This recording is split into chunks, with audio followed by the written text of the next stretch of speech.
This program is sponsored by Wilsey Asset Management. Welcome to your commercial-free, uninterrupted investment show, sponsored by the SEC-registered investment firm, Wilsey Asset Management, a fiduciary firm owned and operated by President Brett Wilsey, who has been putting clients' investment needs first for over 40 years. The Smart Investing Show has been giving unbiased financial information for over 27 years on local radio stations right here in San Diego, providing you with fundamental analysis on stocks and investments you want to know about.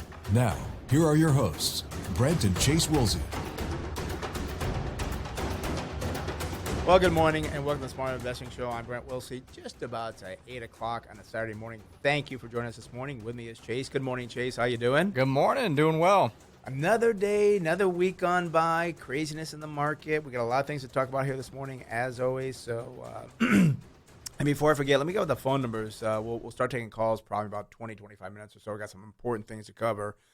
Phone numbers here to join the show, 866-577-2473. That's 866-577-2473. And as always, that'll get you through for your unbiased, no strings attached, fundamental opinion about what you want to talk about. And Chase, one thing I didn't realize, a lot of people like the 2-hour format, don't they?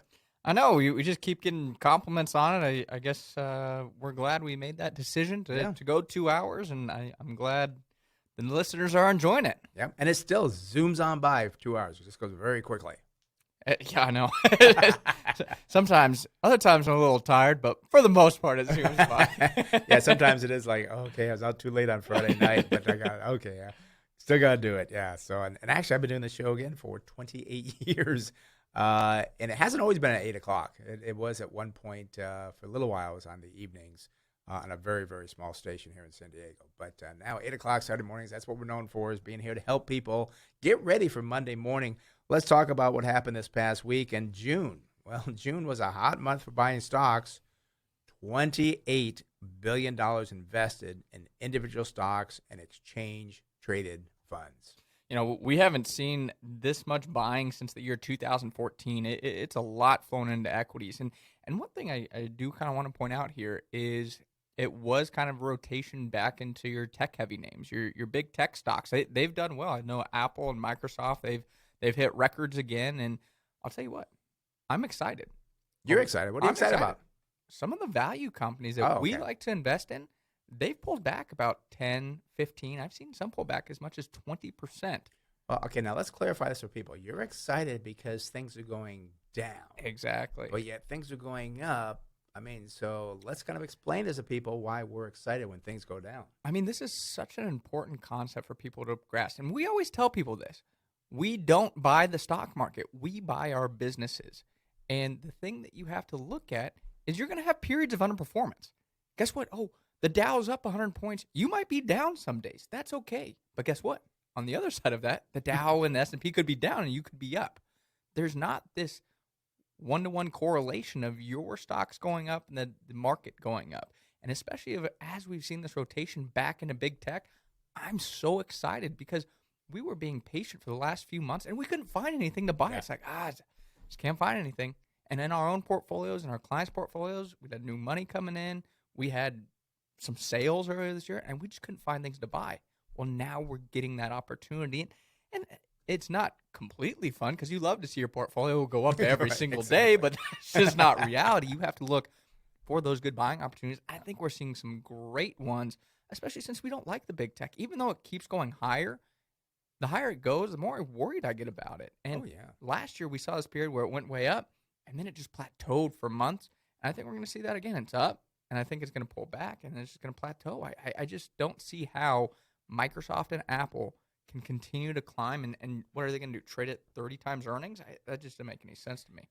And it doesn't make any sense at all. And that's usually a problem that's going to happen down the road. It could happen Monday. It could happen a year from now. But one thing, too, I was kind of surprised on, and I haven't done that much reading on it, research, but I believe we talked in the office that Microsoft, the government pulled back that big deal for them, didn't they? The Jedi. And so we're looking at, okay, there's other companies that will get it now, but it didn't seem to affect Microsoft at all. I mean, in terms of their revenue, it's a big contract, but like $5 billion or something? I don't know. I want to say it was $10 billion, but it was over like 10 years. So it's not like it wasn't a huge percentage of Microsoft's revenue. It's not like it's going to dismantle Microsoft, but it doesn't help. Right. It's not a That's for sure. benefit. So I really think what's happening right now is we've seen over the last month and a half, I'm going to call it a flight to safety. Mhm. And you've seen the 10-year note drop, which surprises the heck out of me. I don't understand. We're going to talk a little bit more about inflation here shortly, but I think the 10-year note's trading around 132. I saw it earlier. 132, 1.3, 137, somewhere around that It's not range. above 1.4. It's not. Yeah, not that and high. I think there's some concern. I don't know concern about what at this point. I think we've seen such a big run in your cyclical and a lot of your value stocks that, oh my gosh, I better get back into safety. I need to go to cash. And I don't want to go to cash. I need to go to safe things like bonds.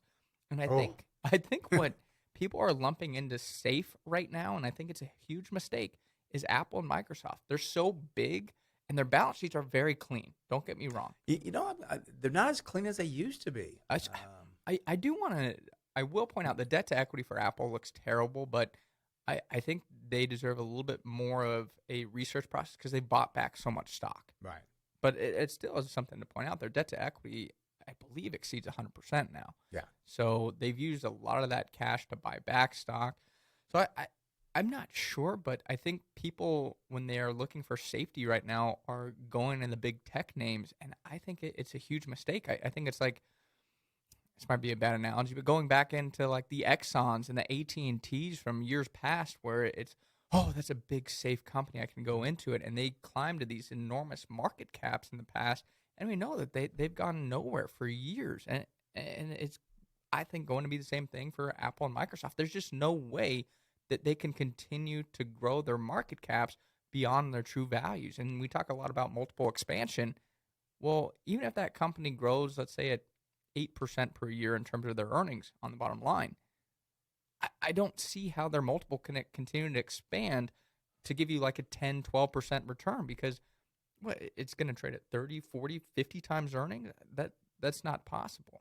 I don't think it's a bad analogy at all because this is what happens. People get so comfortable with the big companies, the big names, the safe names they feel good with, and then they don't look at the valuations. And everything comes back to the mean. Again, the mean is 14 to 17 times earnings. It's been that way for forever, and I'm talking over 100 years. That's just the norm. It's not going to change. And every time people think it's going to change, it reverts back and goes back. I mean, that you cannot go on continuously like that. The thing is, no one knows when it's going to end. I got to say, you went on vacation this past week. You got a lot of things to talk about. You're just like going on. I could just probably step away for an hour and let you go on. Well, I don't know. So excited, because you didn't get to work much this week. Yeah, I didn't get to work much this week, so I guess it was it's good to be back. You know, I planned my trip around the Smart Investing Show because it's that valuable to me. I will miss a show next month though. What?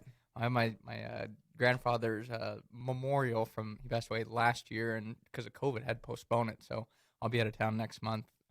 Actually in Montana, and it's funny because Harrison's in Montana right now for a wedding. He'll be gone. Montana's a hot place right now.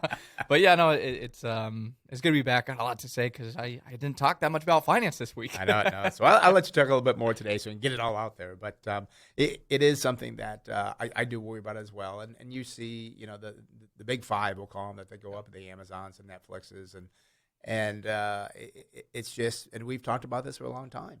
And there's no doubt in my mind it will change. It always does. Everything goes back to the mean. The thing is, you don't know when it's going to happen. When it happens, then people scratch their heads like, what happened? You're paying 30 times, 40 times for a company. That's what it's happened. Apple. And do we really believe that Apple will be the only phone maker forever? No one's gonna knock them off the king of the hill. Or who knows? This is going to sound like an outlandish idea, but are cell phones even going to be the future? What if there's something else? I would never do this, but I know Elon Musk has talked about putting a chip in your brain. Yeah. Well, what if you don't need a phone at that point? You can communicate with, I think, anybody you want. So that's funny. And I have talked to people that have the Samsung phones. I don't know what they're called, but they love them. And actually, I gotta say, a Galaxy. There we go. And their screens are beautiful. The pictures are better. I think the system or the well, from my understanding, I'm not a tech guy. Is Samsung actually is superior in its technology. Really? But from what I understand, is Apple is better for more of like a layman person like Right. myself and yourself. It's more user friendly. Again, I'm not a tech person. That's just what I've heard from, and it's come from Samsung owners that the technology is so much better. But I'm not a phone guy, so I use it to call. People are always like, "Oh, you need to get a new phone," or "Oh my gosh, you still have the 7?" Yeah, I love it. Well, I had the 7, and I wouldn't have gotten rid of it except the fact that in my new car, I couldn't charge it as well. Yeah. So I got the used 10. I think it cost me like $400. And it's just like, because I was not going to go out and spend $1,500 for a phone. I almost feel I could be the guy that gets away with the very simple phone because I use it for texting. I use it for calling. I use it for checking the values of our companies and stuff like that. But I'm not a big. I deleted all the social media off my phone. You did? Mm-hmm. I still use it for email. Is the only thing that the flip phone wouldn't get me through by or get me by in terms of using it. So I think I could figure a way around it if I had to go back to the flip phone. Yeah, I went to Best Buy like a month or two ago, and they had these other phones there. I'm thinking, should I try one of those? But because of I had the new Cadillac Escalade, and they've got this little slot. You just put your phone in, and it charges. It connects to the car and everything else. So that's kind of why I did it. But I was not going to spend $1,500 for just so I could do that. Yeah, and I'll say it too. I mean, the phone technology, other than the cameras, it just seems like it's really plateaued since. I'm gonna even go back to, gosh, when I was in high school. Right. I mean, more than 10 years ago. Yeah. And I just, I don't think there's been that many advancements to the phone to justify these higher prices. And people may think I'm crazy, but don't they come out with something in September again? Is it an iPhone? 75? What number they're on? But I think they have a new one coming out in September. And you're right. What is going to be the new thing? It used to be like so exciting because they had like more power, more speed, and I don't know, and this is what worries me is that I think a lot of people just buy Apple stock because, and we've had people say, it's Apple, it's going to go up forever. Like that, and that never works in investing. Yeah. But that's what they get into. And getting back to what we talked about, the $28 billion invested, I believe there was more younger people coming into investing, which is good. But what worries me is they don't know what they're talking about. And if they lose money, they're going to be gone for a long time, maybe forever. I'm going to maybe disagree on that point. Mm-hmm. I don't know if it was more younger people coming into investing in June. I think the younger crowd is pulling back a little bit, and you've kind of seen that in AMC and GameStop. I mean, they've really collapsed over the last month and a half. And talk about Bitcoin. I mean, it's been around 30,000, 32,000 now for over the last month and a half. I mean, it's just gone nowhere, and it's fallen from over near 60,000. So I don't know if it was young people. What I do believe this inflow was I believe it was an inflow into your index stocks. Right. So if you're going into index funds, that's going to impact your large caps, your Microsoft and Apple the most because they're the highest share of the S&P 500, which means as more flows in the S&P 500 index, more money gets shoveled into those two stocks, and so the two largest companies. And I on my segment tomorrow on KSI at 8:40, I am talking about that, and I'm pretty sure, and I don't have the numbers with me, so I can't share them with you, but I'm pretty sure that there was more younger investors coming in. I forget the numbers. I can't say them, but it has been. And again, I'm glad to see that, but what worries me is that they're going in the wrong direction and thinking that you buy a meme stock and it goes up 100% for the month, and you do that every single month, and that's, gosh, we'd have so many billionaires if that was the truth. So, well, let's move on because we've got a lot to talk about here. I do want to move on to the inflation front here. And I do want to kind of start off with, we have seen all those big containers on ships. And, have you ever wondered the cost of shipping those containers? Well, the recent average global price has skyrocketed to $8,400, a 400% increase in a year. And this is where the inflation is starting. All these factors are kind of adding to it because 400% increase. Now, it doesn't sound like a whole lot because it's a big container, but there's a lot of containers. You see those ships, there's hundreds of them on those ships. Yeah, and the thing that I think people have to realize here is what happens for the people buying from those container ships. And this is kind of what we talk about with the transitory inflation concept. And, Fed Chair Powell talked about lumber as an example and how it skyrocketed and then pulled back, I think, like 40%. I think you could see this happen again in shipping costs where it's up 400%, but it might pull back 20% because as the supply chain gets fixed, well, that's going to improve on the price appreciation. But the problem is, now you have that one supply chain constraint fixed, now you have other bottlenecks along the supply chain. I mean, the container ship's just one part of it, and probably part of that cost increase, price of energy. Well, you're having to take that boat and go across the ocean. That's going to cost a lot more in fuel. And also, too, I think what the container ships do on top of that, those containers, they take them from the ship, and then they pick them up, and they put them on a truck, and the truck drives them somewhere. Again, more use of energy on that truck. Also, labor. I mean, labor is saying, hey, we want more money. So, again, I think you're right. We're probably peaking a little bit here, but I don't think it's going to come way back down. And with that, let's talk a little bit on inflation. We know inflation that is on the rise, but I was shocked to see it this week where core inflation was at 4.5%, which has not been seen in 30 years. Over the last 12 months before seasonal adjustments, a broader index was up 5.4%. We've not seen that number since 2008. I mean, some of the main contributors to the increase was used car and truck prices up 10.5%. And talked about this a little bit. Gasoline was up 2.5%. And I'm still kind of scratching my head why the 10-year Treasury yield, talked about this a little bit, is still not increasing. It may come suddenly when we least expect it. I think we're still getting that Fed being accommodative. And once they pull back on that, I think that's when you're going to start to see the 10-year note rise. Or likely even before that, as people kind of have that risk-off mentality as the economy continues to improve.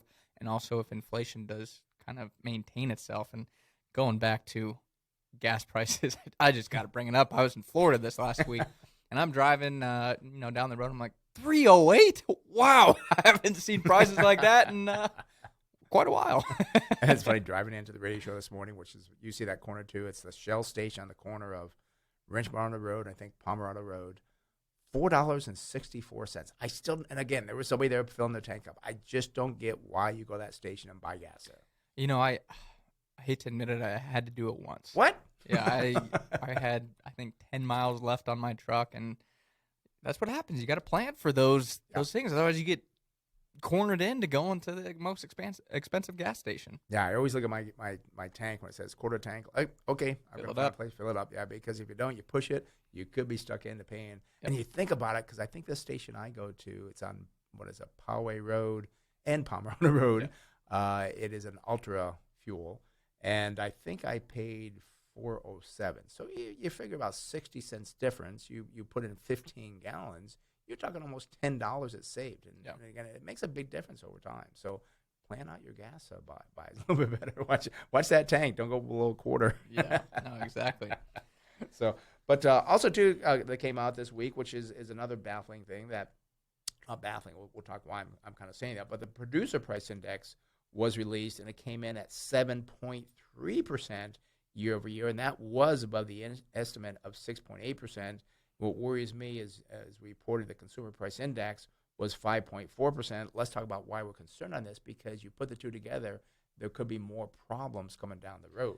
Yeah, I mean, you look at it, this means producers are absorbing nearly 2% of the increase in prices.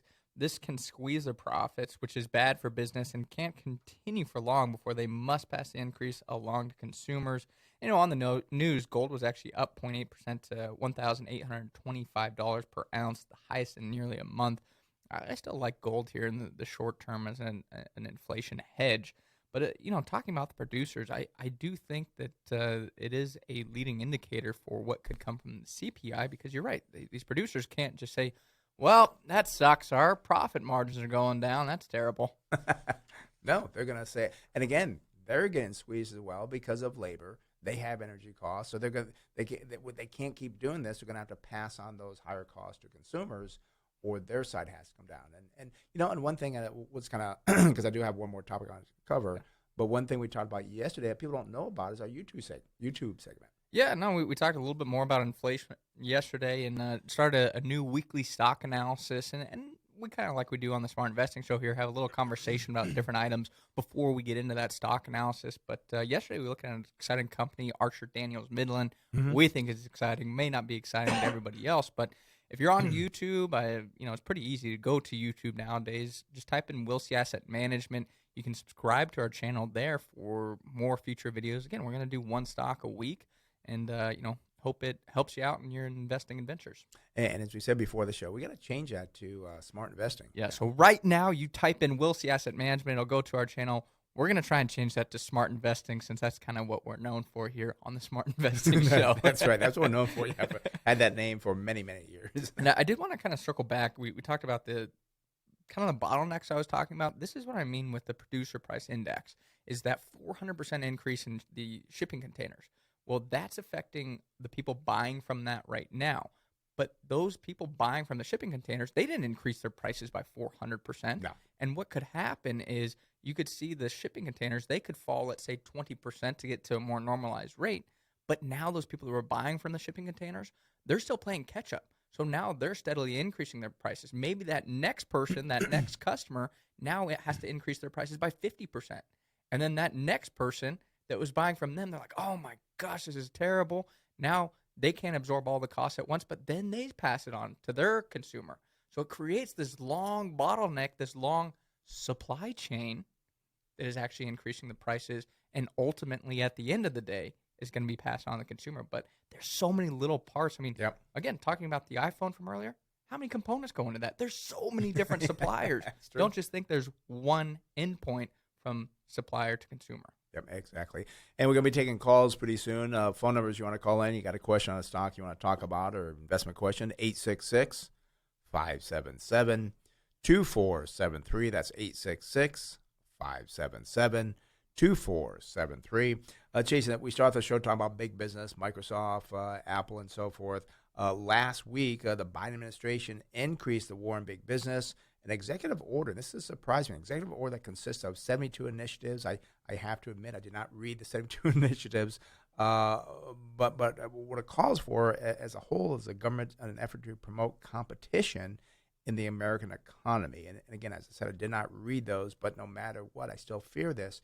And competition is good, but you got to remember, it does hurt corporate profits because you've got to reduce your prices to compete with other ones. So this is, while it's good, it may make you realize, like, maybe I shouldn't be spending 30, 35 times earnings for any business. Yeah, and the thing that I think is interesting, could this be the start of the unraveling of these high-priced big tech companies? And I continue to say yes. And people, I kind of pointed out this idea a few weeks ago on the show was there's kind of the large big tech component advocates that I see on the news, and they say, well, it takes years for this to actually unravel. Antitrust isn't just going to happen in a matter of, a few months, a couple years even. But the thing that we said is we've been worried about antitrust on these big tech companies, I'd say, for probably about 5 years now. Right. I mean, when is that point going to kind of come over that hurdle? It's been some time, and it could take another 3-4 years perhaps. But the thing that I think is funny here is it has bipartisan support. We can't agree on anything, it seems like, between Democrats and Republicans. This is one thing that everybody hates is big tech. Yeah. The Democrats don't like that there's kind of monopolies of it, and then Republicans don't like the censorship of, what Facebook and, some of these other large players are doing. Yeah. So it's something that is a major concern, and this is just another thing. We talk about the new FTC chair, and I think her name's, again, Linda Khan, I want to say is her name. But she is not an advocate of big tech either. There's some things that are, I think, starting to build against these companies. And what's going to happen? It's not going to be when they sign these and actually, start pursuing that. It's when the investors start feeling it. I'm talking about the institutional investors, the big guys, where they start saying, you know what, I want to get out of this now before it happens. So it's not, you can't wait till it happens, then you get out. It's when the overall investors start feeling like, yeah, this is going to happen. I don't want to be part of it, and I pull out, which, again, could be Monday, could be 2 years from now. Yeah, especially if there are other competitors that come into the space. Mm-hmm. A lot of growth investors are going to say, well, that means that these big tech companies' growth could be stifled. I want to now shift into the competitors because they're going to have more growth. So there's going to be this balance in terms of your money can really only go into certain places. And if you start to have outflows from big tech into the new companies, that's when you could see it again unravel. And actually, a lot of people say, oh, well, the individual investor, because the meme stocks is really taken over and stuff. You look at institutional trading, it is just like it really surpasses by a large margin what that is. And the meme stocks by what's called Reddit, which we don't hear much about anymore, but they can move some things, but they can't move a lot of different things because Reddit could never move Apple. No matter Yeah. how hard they tried, there's not enough of that small investor to move the stock price on these big tech companies, or even for that matter, just big companies. It couldn't even move like a Chevron or an Exxon. They can only move these companies that are at the beginning. I mean, they were in the hundreds of millions. Right. I mean, that you can kind of get a little bit more momentum on it because the trading volume. Yeah, and the other thing too is that we have seen. I think I saw AMC down 50% from its high. Yeah. I think GameStop's down. It has that passed. I believe maybe it has because it's just not as exciting, and you can't keep cheering on the crowd to keep buying more when things are going down. And that seems to have passed. You hear it talked about every once in a while. That situation. So, Chase, I do want to talk about the workshop because it is coming up this Thursday. And these are things we talk about at the workshop: is how to manage your money. Learn why value investing works best long term, why financial analysis can reduce your emotional roller coaster, and how we build portfolios of all kinds of markets so that you can make it through these markets. And it's funny, I showed you a thing I did yesterday. Well, actually, I did it back in 2004, my retirement plan, and I had laid out, and I'm not going to give the numbers, but what my plan was back in 2004, how much I was going to invest, how I was going to do it, and so forth. Well, I did till age 65, which I'll be that next month. I actually did it for the end of the year, but I far surpassed it. And I have done continuously since 2004 on this plan, and I've done it much longer than that, but value investing. And it does work. You're going to have the peaks and valleys, but I far surpassed my goal. And I got to be careful what I say here on the percentage returns. I can't even say what I projected, but it was just like I did surpass my goal, and by doing value investing. This is what we show you at the workshop. I mean, how to invest longer term to meet these long-term goals. And also if you're retired, maybe you're saying, I need income. I can't live off 0.4% in the bank. How can I make income to live off of? Yeah, and the reason that this happens too is just the compounding. And I was looking at an example here, and these are just if you invest, I think it was $250 a month at an 8% return, which is very reasonable if you do good investing. After 25 years, I want to say it grew to about 400,000, but after 40 years, it grew to 800,000, more than 800,000. Yeah.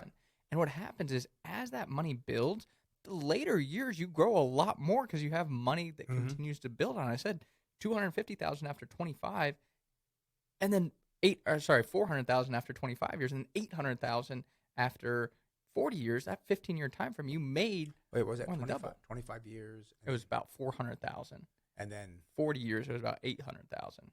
I think it'd be less than that because that 25 years to 40 years, that would be a difference of 15 years. It would double from 400,000 to 800,000, and then between 8 to 10 years. I mean, you just use a 10-year period. So actually, in 35 years, it would have been 800,000, not 40 years.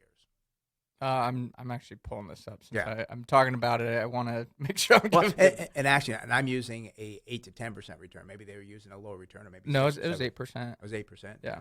Well, 8% should double about every 9 years is my guess, because at 10% you'll double about every 7 years. Oh yeah, no, I was way off on that. My apologies. Already. 25 years, 236,000. 40 years, 839,000. So, I mean, that's what you did. It is crazy when you look at this kind of extrapolated out over time. Again, it's $250 a month with an 8% annualized return. After 1 year, you'd have $3,240. After 5 years, $19,000. After 10 years, $46,936. And this is where kind of people get impatient. That's it. That's all I have. I've been saving and investing for 10 years now. Well, after 25 years, that's when it really starts to compound and grow. You're at $236 and $236,863. Then after 40 years, $839,343. So investing is a long-term game, and that's why you can't take the big risk. If after 25 years you say, I'm tired, I've only accumulated $236,000, I need to take more risk, and then you get it cut in half, now you're screwed. That's why it's a long-term game when it comes to good, sound investing. And actually, the plan that I did do, I did the comparison. This was back in 2004. Had I not done in the retirement account what I would have had after tax. And it was just amazing on that as well. So, I mean, when you're doing it, this is why we love people with 401ks. We do 401ks for companies as well. We got quite a few companies now that they do their 401ks through us. But it's just something that you'll do so much better. And this is why we don't like loans on 401ks. When I get to pay myself back. No, you're not going to do that. You're going to actually grow the money by compounding. So these are things we talk about. The workshop. I got way off topic. Way off topic. Yeah, but the workshop is going to be this Thursday, the 22nd, in Scripps Ranch. Go to our website, smartinvesting2000.com. That's smartinvesting2000.com, or call the office 858-546-4306. That's 858-546-4306. Speak with Brianna. She'll get you signed up. And again, looking forward to seeing the Smart Investing Workshop in Scripps Ranch this Thursday, July 26th, 6 o'clock in the evening. We'll have some light appetizers for people to enjoy as well, to get through that lull in the sugar level at that time. So I am shocked. It is, 8:30. Not one caller has called in. Are our phones working, Brendan? This is unusual. I don't think this happened ever. Phone number is 866-577-2473. That's 866-577-2473. All lines are open. Yeah, I did want to say we kind of touched on the meme stocks and kind of talking about the compounding and how important that is. And we brought up, you thought GameStop was down about 50%. Well, their high actually was $483. It's now at $169 a share. Oh, it's a lot less. So it's a decline of 65% from the top. And people are like, I've made all this money on GameStop. Like, you were wrong. What we tell people, I feel bad for that person. If you bought GameStop at $3 and you sold it at, let's say, $300, great, that's good for you. I just feel bad for that person that bought it at $483. That means somebody bought it at $483. Maybe they're out of it by now, or maybe they're playing the pray and hope game, and now they're down 65%. Right. I'm more concerned about those people than trying to make somebody a 1,000% return. You're going to have so many people lose money on this that now just say, well, investing's so risky. And that's why we don't like to play these guessing games. And again, if you did good on it, great. I'm happy for you. But I just feel terrible for that person that lost 50% of their money or 65% of their money on this, I'm going to say, stupid investment. Right. And I don't use stupid very often, right, but it is. If you bought GameStop at 43, that's stupid. We have smart investing. We should come up with stupid investing is what we should come up with. But, and at the workshop, we talked about the workshop, we have this great thing. Everybody laughs at it because they know it's true. It's called 19 Thoughts to Trading, and how the silly things you go through, because you're right. There's somebody that might have bought GameStop at $3, sold it at, maybe 100. Like, wow, they made big gains. Yeah. Then they bought it back at $450 because, like, well, gosh, I missed it. I'm going to make it again. Now they've lost what they gained on. And the thing they don't realize is that your losses on bigger dollar amounts are a lot bigger than they are on the smaller dollars. Yeah. It's kind of the opposite of compounding we just talked about. So that's why you can't get ahead. That's why we tell people, gosh, if you can earn 8, 10, maybe 12% on average per year over the long term, you're going to do very well. Try to stay away from this craziness to get ahead and like, I'm going to become a millionaire next week because I'm doing the meme stocks or cryptocurrencies. Stay away from that. That's a path to usually losing a lot. Well, it's kind of this falsehood that you get in your brain of, well, it's gone up. So I think, like, I talked to people on Dogecoin. When I was at 70 cents, they're like, I made like $30,000 off it. I'm so happy. What should I do with it? I said, I would sell it. Right. Well, I'm going to wait for it to get to $1 before I sell it. And people said this. I'm going to wait for it to get to $1. It never got to $1. I think it's back around 17 cents. So now you completely wiped out your profit.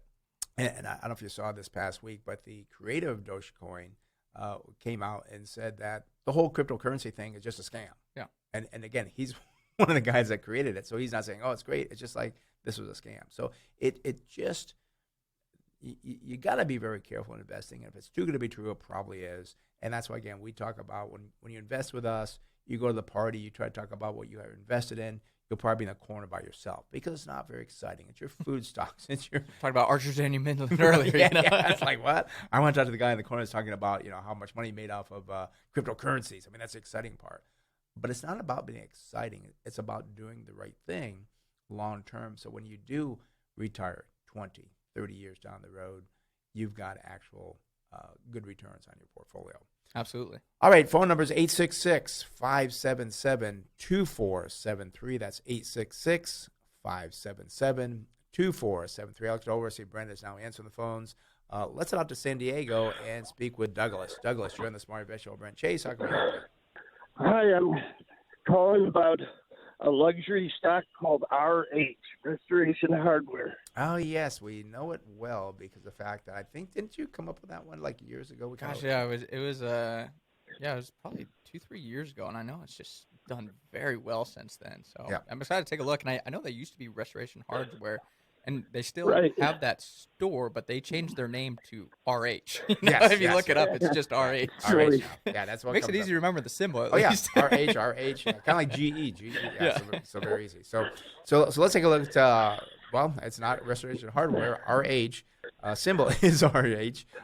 We don't have a great start here, Douglas, because the PE ratio is 47.8 versus 40 for the industry. We do see price to sales is 4.3 versus 1.6. Price to book value 36.5 versus 22. That's expensive.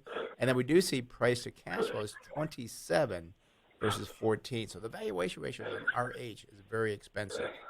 We do see on the sales growth, though, looking pretty good. It's up 27%, industry up 15%. Earnings per share year over year for the last 12 months up 84%, which is very good. But the whole industry, well, they were up 483%. I just realized I haven't moved my mouse yet here, so I got to find. There we go. We do see that their balance sheet here. We've got not very good here. Current ratio 1 versus 1.4. That's okay, but what is not good? Their debt has now gone up to 188% versus 63 for the industry. So that's a pretty weak balance sheet. I'll put it that way. And you have to kind of understand they could be actually loaning money, doing something there, but I don't like seeing that much debt to equity of 188. We also see return on equity 132 versus 22. I have a feeling perhaps they have very low equity, so you got to check that out because that's a pretty high return on equity. We also do see net profit margin checks in at 12.7, well above the industry of 4. Then receivable turnover is 59 versus 35. Inventory turnover is 3.1. That's below the industry of 4. Chase, what do you see going forward here? I'm just kicking myself over here. I know. I- People I'm- can't buy everything. I know know. we liked it. And we're just like, yeah, we should look at that. Sometimes by doing the right thing and moving slowly, you can miss things. But this is probably one we didn't want to miss. Yeah, let me give you some kind of background on this here as well, Douglas. Back in 2015, it was above $100 a share. And then they ran into some issues. And I remember we looked at it and we did a Facebook video post on it. Is what we actually did. So it fell to about 25, it looks like, based off the chart. Mm-hmm. But I think I would looked around 30 or 40. I think I remember the price 30 or 33. I think is what we looked at. Yeah. Well, now it's at $661.64. And again, I got to disclose, we didn't buy Restoration Hardware. We didn't buy, at that time, it was Restoration Hardware. Right. We didn't buy RH. But hey, hopefully somebody watching that video did because it's done well. And the other thing we want to point out before we do the numbers is that one thing that could have happened, and we'll see what the numbers are now, perhaps at 60 or 80, it could have become overpriced. So we may have sold it before then because we do base it on the numbers. So let's find out what the numbers are now. Yeah, so again, as I said, the current price is $661.64. The 52-week high is $733.05. The 52-week low, that's $277. If I go out to January 2023, I do see estimated earnings per share of $25.15. It would give us a target sell price of $417.49. So below that current price, it's just, a little overpriced here. And again, as Brent said, we wouldn't have held it to 700 or 600, but it probably still would have at least made a very good profit off it based off the numbers when we looked at it back in 2015 was my point. Yeah, and again, that would kind of happen is that you're not going to ride it all the way to the top. And again, very nice to see that happen. But and who knows what we would have bought had we bought it, sold it, and bought something else. But again, this happens in investing, and that's why I tell people I'm wrong a third of the time. Yeah. That's going to happen. I mean, we could have sold it at $100. Why'd you sell it at $600? Yeah. It happens in investing. But the point here, Douglas, is it's expensive now. I think we missed the boat here on RH. It's pricey. Yeah. All right, Douglas. Any other questions on that at all? No, that's good. Thank you so much. Okay, Douglas. Thanks for calling. You have a good one. Appreciate your help. Okay. Thank you. Bye-bye. All right, that opens the phone line, 866-577-2473. That's 866-577-2473. I was say, have you ever walked by the store, RH? Oh, where they at? I mean, they have one in UTC, I know. I have not. Grossmont as well. Are they Grossmont as Grossmont as well. well? It is very high end, very My goodness, expensive stuff. I don't want to touch a couch in there. That's Yeah. what I'm telling you right now. Really? I mean, that's so surprising. It's a very, like Douglas said, it's a luxury type deal. So it's very pricey stuff. And I just don't. I guess because I'm a value investor, I just don't get the point of going out and spending, I don't know, $2,000, $3,000 for a couch when you go into Ashley Furniture, Jerome's, and get some very nice stuff for a lot less. And maybe it's kind of like designer clothes as a restoration or RH. You don't have a lot of them. But, I've never gone into somebody else's house and said, "Oh, you have the same couch I have." It's like, I just want a good couch that is comfortable, looks good. I don't need to spend. And I guess, do you have any prices that you remember from the? I want to say their couch is like $10,000. What?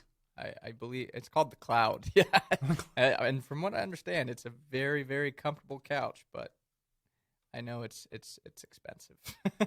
Yeah, I just and I've never used their product, but it'd have to be extremely comfortable that I could sit on there for like hours and not get a sore back or anything else. So I don't know. Maybe we'll make a trip there sometime. I mean, I did buy a more expensive couch, but I spend a lot of time on the couch, which is probably one of my more unhealthy habits. But I love that. So that's one thing that I didn't mind spending a little bit more money on, was a very nice couch. Oh yeah, and my point being, I believe, and somebody can maybe correct me on this, but I believe you go to, because Ashley Furniture, Jerome's, they do have higher end products, and they're probably at least half the price of RH, and they are very good products. Yeah. So, but I don't know. I just think that too expensive, $10,000 for a couch. Oh my gosh. Yeah. I mean, and again, that's just off my memory. Just think if you bought a nice food company paying a 3 to 4% dividend. What that $10,000 will be worth 10 years from now. You can't be perfect on every. You got to have your guilty. You have your guilty pleasures as well. I do. You know, all people. right. Somebody's got to say, "Hey, I don't mind spending that on a couch. That's what I really, really want. As long as it doesn't hurt your financial plan." And that's true too. Because I tell people, spend as much as you want, but just make sure you put away, 15 to 20% of what you make. And if you do that, anything above that, go ahead and do it. What I don't like seeing is people that go out. Go into debt on stuff like that, and they can't pay it, and then they can't put in the retirement account. That's what I don't like seeing. So, I know, because I always tell people I don't judge you on what you spend your money on. I mean, because everybody else is gonna. Why would you spend your money on that? People could probably look at me and say the same thing. Why would you spend your money on that? That's so stupid. And you can think the same thing. Why do you go to Starbucks every day? I don't know. I enjoy it. As long as you can afford it, fine, go for it. And one thing I will say, and not to say that my Lamborghinis will be worth this down the road. But remember, we went to this one shop, and there was a 1965 Lamborghini there. It was worth, I think, $2.5 million, and it was a piece of junk. It was like just, So that's my thinking too. Is I'm always thinking, and my fiance hates it because I'm always thinking, well, what will this be worth down the road? Yeah. So I just, that's why I have the high end cars, because I think they'll be worth more down the road. Plus, I love them. I love when I open my garage and I see them. All right, let's go to the traveling financial planner, Harrison Johnson. Good morning, Harrison. How you doing this morning? I'm doing good, guys. Today I'm calling you from Montana. Oh, yeah. Have you seen any bears out there today? I haven't seen any bears. Right now I'm looking out and I see some cows. There's a lot of deer around me. We see some beavers and some skunks, but no bears. I haven't seen any else or any moose yet, but I'm hoping to maybe catch a glimpse of one. Well, what are you bringing to us today from Montana? So since I'm in a different state, I thought it'd be fun to kind of talk about that a little bit, because I talk to a lot of people who ask about moving out of the state of California, and they're looking at moving to other states. So it's something that comes across fairly often, and one of the big reasons is taxes. California has the highest marginal tax rate in the country. It's 13.3%. So I kind of wanted to talk about that relative to some other states that people look at. So one thing to know here is, as I mentioned, California has the highest tax rate, but you don't get into that rate until you have $1 million of income. And in retirement, there's not that many people that have that kind of income levels. But there are some states in the union that have absolutely no state taxes. There's 9 of them. That's Alaska, Florida, Nevada, New Hampshire, South Dakota, Tennessee, Texas, Washington, and Wyoming. So we do have some people that are considering moving into some of those states because, again, there is some tax savings by moving there. There are then additional 3 states that do not tax retirement income, such as pensions and IRA qualified distributions. That's Illinois, Mississippi, and Pennsylvania. And then lastly, there's 2 additional states that just don't tax pensions, but they do tax IRAs and other income sources. That's Alabama and Hawaii. So moving to states like that, you could probably save some money on taxes. But I want to point out here. Harrison, can I stop you for a second there? You say they don't tax pensions. Do they tax the RMDs from your retirement accounts? Yes, they do. So okay. Alabama and Hawaii does. Okay. Illinois, Mississippi, and Pennsylvania do not. They do not tax your RMDs? Any IRA RMDs or IRAs. Any type of IRA distribution, whether it's an RMD or a regular one, they do not tax it. That could be a big thing if you have like a large 401k with millions of dollars in it. That can make a big difference going on one of those states if you're 72 now to start taking the RMDs. Oh, absolutely. Yeah. For retarees, their IRA is usually their largest income source because Social Security in most states is not taxable. You might have a little bit of capital gains and dividends here, but usually it's IRA income. So avoiding that would be substantial. And what were those states again? Illinois, Mississippi, and Pennsylvania. Oh, well, I may not want to move there for retirement. Well, there's other states, as Harrison mentioned. I think you said 9 of them that just don't tax any income. So. Correct. Yeah. Alaska, Florida, Nevada, New Hampshire, South Dakota, Tennessee, Texas, Washington, Wyoming. So maybe you wouldn't want to live in all those states, but some of them might seem attractive to you. But the thing I wanted to point out here is there are some other states that people ask about where actually people moving there would pay more than they would in California. And the reason for that is some states in the union just have a flat tax and others are bracketed like California is, but you go into the higher brackets on much lower levels of income. So for lower income people and mid-income people, you actually would pay more taxes in some of those other states. Those would include states like Idaho, which is actually unusual because a lot of people are moving to Idaho to kind of get out of California, but in many cases they're actually paying more taxes there. Oregon is another one. Montana is another one. I thought I should say that since I'm here. North Carolina, Utah, and Colorado are some states that people consider moving to, but you have to be careful because you might actually end up paying more taxes in some of those states. And this is so important. This is one thing that you do actually for your clients. I think you've had clients where you actually looked at their situation and they thought about moving to another state because it appeared to be better, but actually you found out that even with a high situation in California, there's times that you're better off staying in California. Yeah, absolutely. I mean, in retirement, California doesn't tax Social Security, so that could be 40 to 50 grand of income that you're paying absolutely nothing on. And then if you do have some IRA income, that's usually just filling up the lower brackets. And then when you turn 65, you have some more credits available to you in the state. So in many cases, if we can do things right, people pay, a small amount of California taxes, at least much smaller than what they're expecting to pay. Now, what I will say is this is just the tax side. There are other reasons that you might want to leave the state. Maybe you have some political issues with it, or the cost of living in California outside of the tax situation is high. Gasoline prices are high. Property values are high. So things like that could give you a reason to leave. But just looking at the tax situation, might not be a great reason to leave. And you're right, Brent. I have looked at other states where people were sure they were going to leave, and then when we actually looked at the numbers, they decided that maybe the benefit isn't as great as they thought. Well, then the other thing to look at, too, is the property taxes. I know people say, oh, well, California's property tax isn't that high in terms of its percentage. But if you look at the percentage basis, let's just say in Texas, of a $200,000 home versus $1 million home in California, the percentage might be higher in Texas, and I believe it is, but your dollar amount is still much higher here in California. Yeah, California, when you buy a house, it gets reassessed, and the property tax rate's about 1.25%, depending on which city you live in and what little additional taxes they have in there. And in Texas, it's about 2.25%. So Texas is a 1% higher, but $1 million house in California might only cost $200,000 in Texas or something like that. So although the rate is higher, the dollar amount that you're paying is significantly less in states like Texas. And again, no state income tax in Texas. So in many cases, you could buy a much larger house in Texas, and that might be a good move for you. And political political sphere looks a lot different in Texas than California as well. Yeah, I just bring that up because it is something that's so important for financial planning. A lot of times people get so focused on one singular item like the income tax, but that's why you do a great job of looking at, well, what's the property tax, what about the cost of living, to pull in the big picture, not just focus on one singular item, because that's where people can really get burned. Yeah, and I mean, we have had lots of people who have left California and gone to places like Arizona. We've had people go to North Carolina. We have had people going to Montana and Boise. And again, they might be paying, a similar amount of taxes, maybe a little bit more, but they're buying much larger houses, paying lower property taxes, paying definitely less on gasoline. So they're usually happy with that.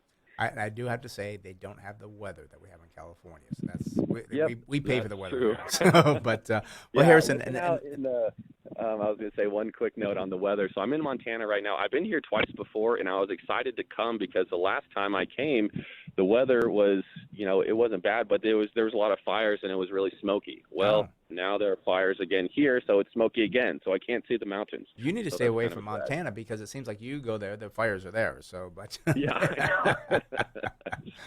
Well, I'm gonna let you go because it sounds like you're outside, and I want you to look for those bears. You don't want you to have a bear sneak up on you or something there. So be careful. Yeah, I know, no kidding. There was just somebody that got attacked by a bear last week in Montana, so got to be careful. Yep, be careful there.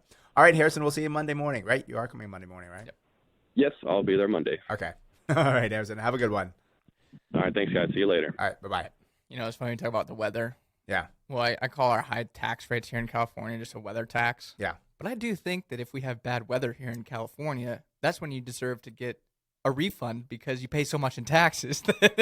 Call Newsom. Yeah, says I'm about sure that, he'd yeah. like Oh, that. he probably would say, yeah, okay, yeah, we'll give you a refund for anything. So he doesn't want that recall to happen. But again, that is Harrison Johnson. He is our CFP. Again, if you want a consultation with him, and again, you can hear the different things he looks at. It's not just the investing part. Many times you go to a financial planner, they do some things, they throw in some mutual funds. He is on a salary. He does not do the investing. He does not sell you life insurance or annuities. His job is really to sit down and talk with you about your financial plan as some of the things you've heard. So give him a call at the office, 858-546-4306. That's 858-546-4306. Listen for his name, Harrison Johnson. Or you can get him on the website. Send him an email, smartinvesting2000.com.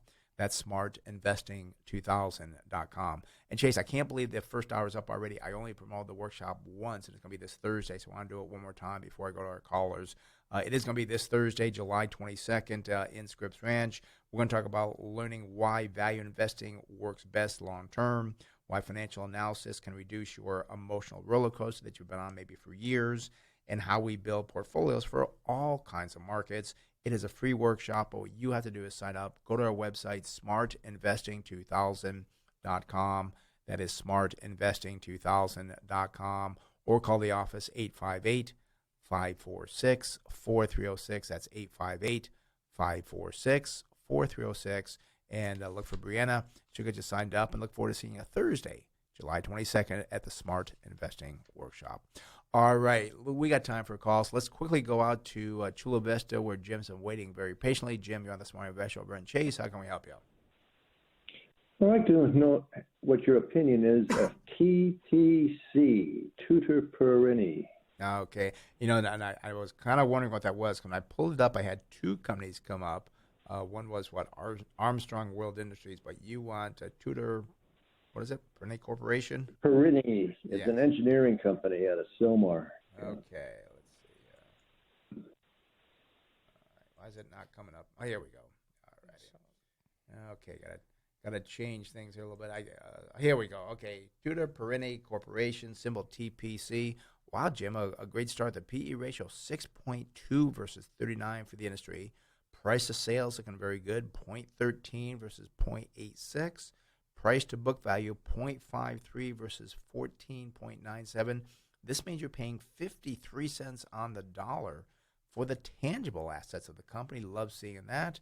And then we do see price to cash flow, 2.5 versus 11.21. So I'm liking what I'm seeing here so far on the valuation ratios. Now we do see here they did not pay a dividend. We do see sales were up 11.2%. This is phenomenal because the industry was down 1.6%, and this is the industry that had very high valuations versus the low valuation company. Earnings per share climbed by 128% versus the industry up 945. The balance sheet looks pretty good. We see a current ratio 1.9 versus 1.6. Debt to equity 65 versus 55. Return on equity is 7.1 versus 7.2. I would like to see that higher. That's the first negative I've kind of seen on the company so far. The profit margin 2.9, and that again is above the industry at 2.2. We see receivable turnover as 1.6 versus 3.9. Chase, I'm very curious on this company because these numbers looking pretty good. I know that Jim says it's an engineering company, but what do the numbers look like going forward? Yeah, so looking at this too, I just want to expand on a little bit more. It looks like the company operates through 3 segments, so civil, building, and specialty contractors. Gosh, I would really want to know exactly what they do here because you would think they could be a benefactor from, this infrastructure that needs to be completed, especially on that civil side. I mean, they should really profit from that. I mean, talk about highways, bridges, tunnels. That's exactly what we need done in our infrastructure. I like that about this company for sure. But looking at the current price here for, again, Tutor Perenni Corporation, it is $12.96. 52-week high is $20.24 and a low $10.79. So, wow, it's had a big pullback off that 52-week high. I wonder if it rode the infrastructure momentum. What was the 52-week high again? 2024. So it's about down 50%. Wow. Yeah, I mean, it's pretty substantial when you look at that. And what was the market cap? I was just about to say that. Okay. It is a smaller company. $660 million is that market cap for the business. But if I go out to December 2022, I see estimated earnings per share of $2.23. Wow, you get a target sell price of $37.02. Phenomenal valuations there. I will point out, kind of surprised that there's 3 analysts. I mean, that's a pretty decent amount of analysts for a company, I'm going to say, under $1 billion market cap. We wouldn't buy something like this because we normally like to see about at least 5 to 7 analysts and normally have at least about a $2 billion market cap. But I got to tell you, I'm definitely intrigued by that. That's for sure. Yeah, and I would almost like to say, let's look at this company and buy it. But again, we can't buy a $600 million company. Now, if it were to go to 20, it'd be a $1.2 billion company. But gosh, we'd own too big of a percent if we actually started buying this company. But I like it. I like the valuation ratios. I like everything I saw on it. But it's just one that, Jim, it's just one that maybe for you can buy if you do your research. I think there's a lot of potential. Yeah, I absolutely agree. Yeah, so good call there, Jim. Okay, well, thank you, guys. I thank you for calling. Bye-bye. Okay, bye now. All right, that does open the phone line, 866-577-2473. That's 866-577-2473. And I'm kind of disappointed because I would have liked to get a company like that. I mean, I don't think I found one bad thing on it. I don't think you did, other than the market cap being small. And I will point out that the earnings, I don't like to see this, are quite volatile. I mean, in 2019, they lost $1.14, and then 2020, they made $2.12. This year, they're estimating to make $2.01, so I don't like to see a decline there, but next year, $2.23. So, I mean, it seems like their earnings can be quite volatile. I don't know how they lost so much money in 2019. That's one thing that I would recommend looking at. Yeah. That is of concern, but there's definitely a lot of potential positives for this business. So, as you said, definitely well worth the research for Jim and our other listeners, because I see a lot of potential, especially in that field. Yeah, because it looks really, really good. And again, I've not heard a lot of talk lately about the infrastructure deal. I mean, it's good, it's bad, it's not going to pass, it is going to pass. So I still believe something is going to pass here. But that could benefit this company because, again, they do all the civil engineering, the bridges, the tunnels, I think you said. So a lot of potential for that company. And maybe one day we'll see that at $600 a share. Yeah. Saying, I wish we would have bought that one. So, all right. We're going to take a quick break here. When we come up, we got, David in Lakeside, Robbie in San Diego, John in Coronado. Phone number is 866-577-2473. That's 866-577-2473. You are listening to the Smart Investing Show. Brent Chase on Smart Investing Show. So stay with us. We'll be back.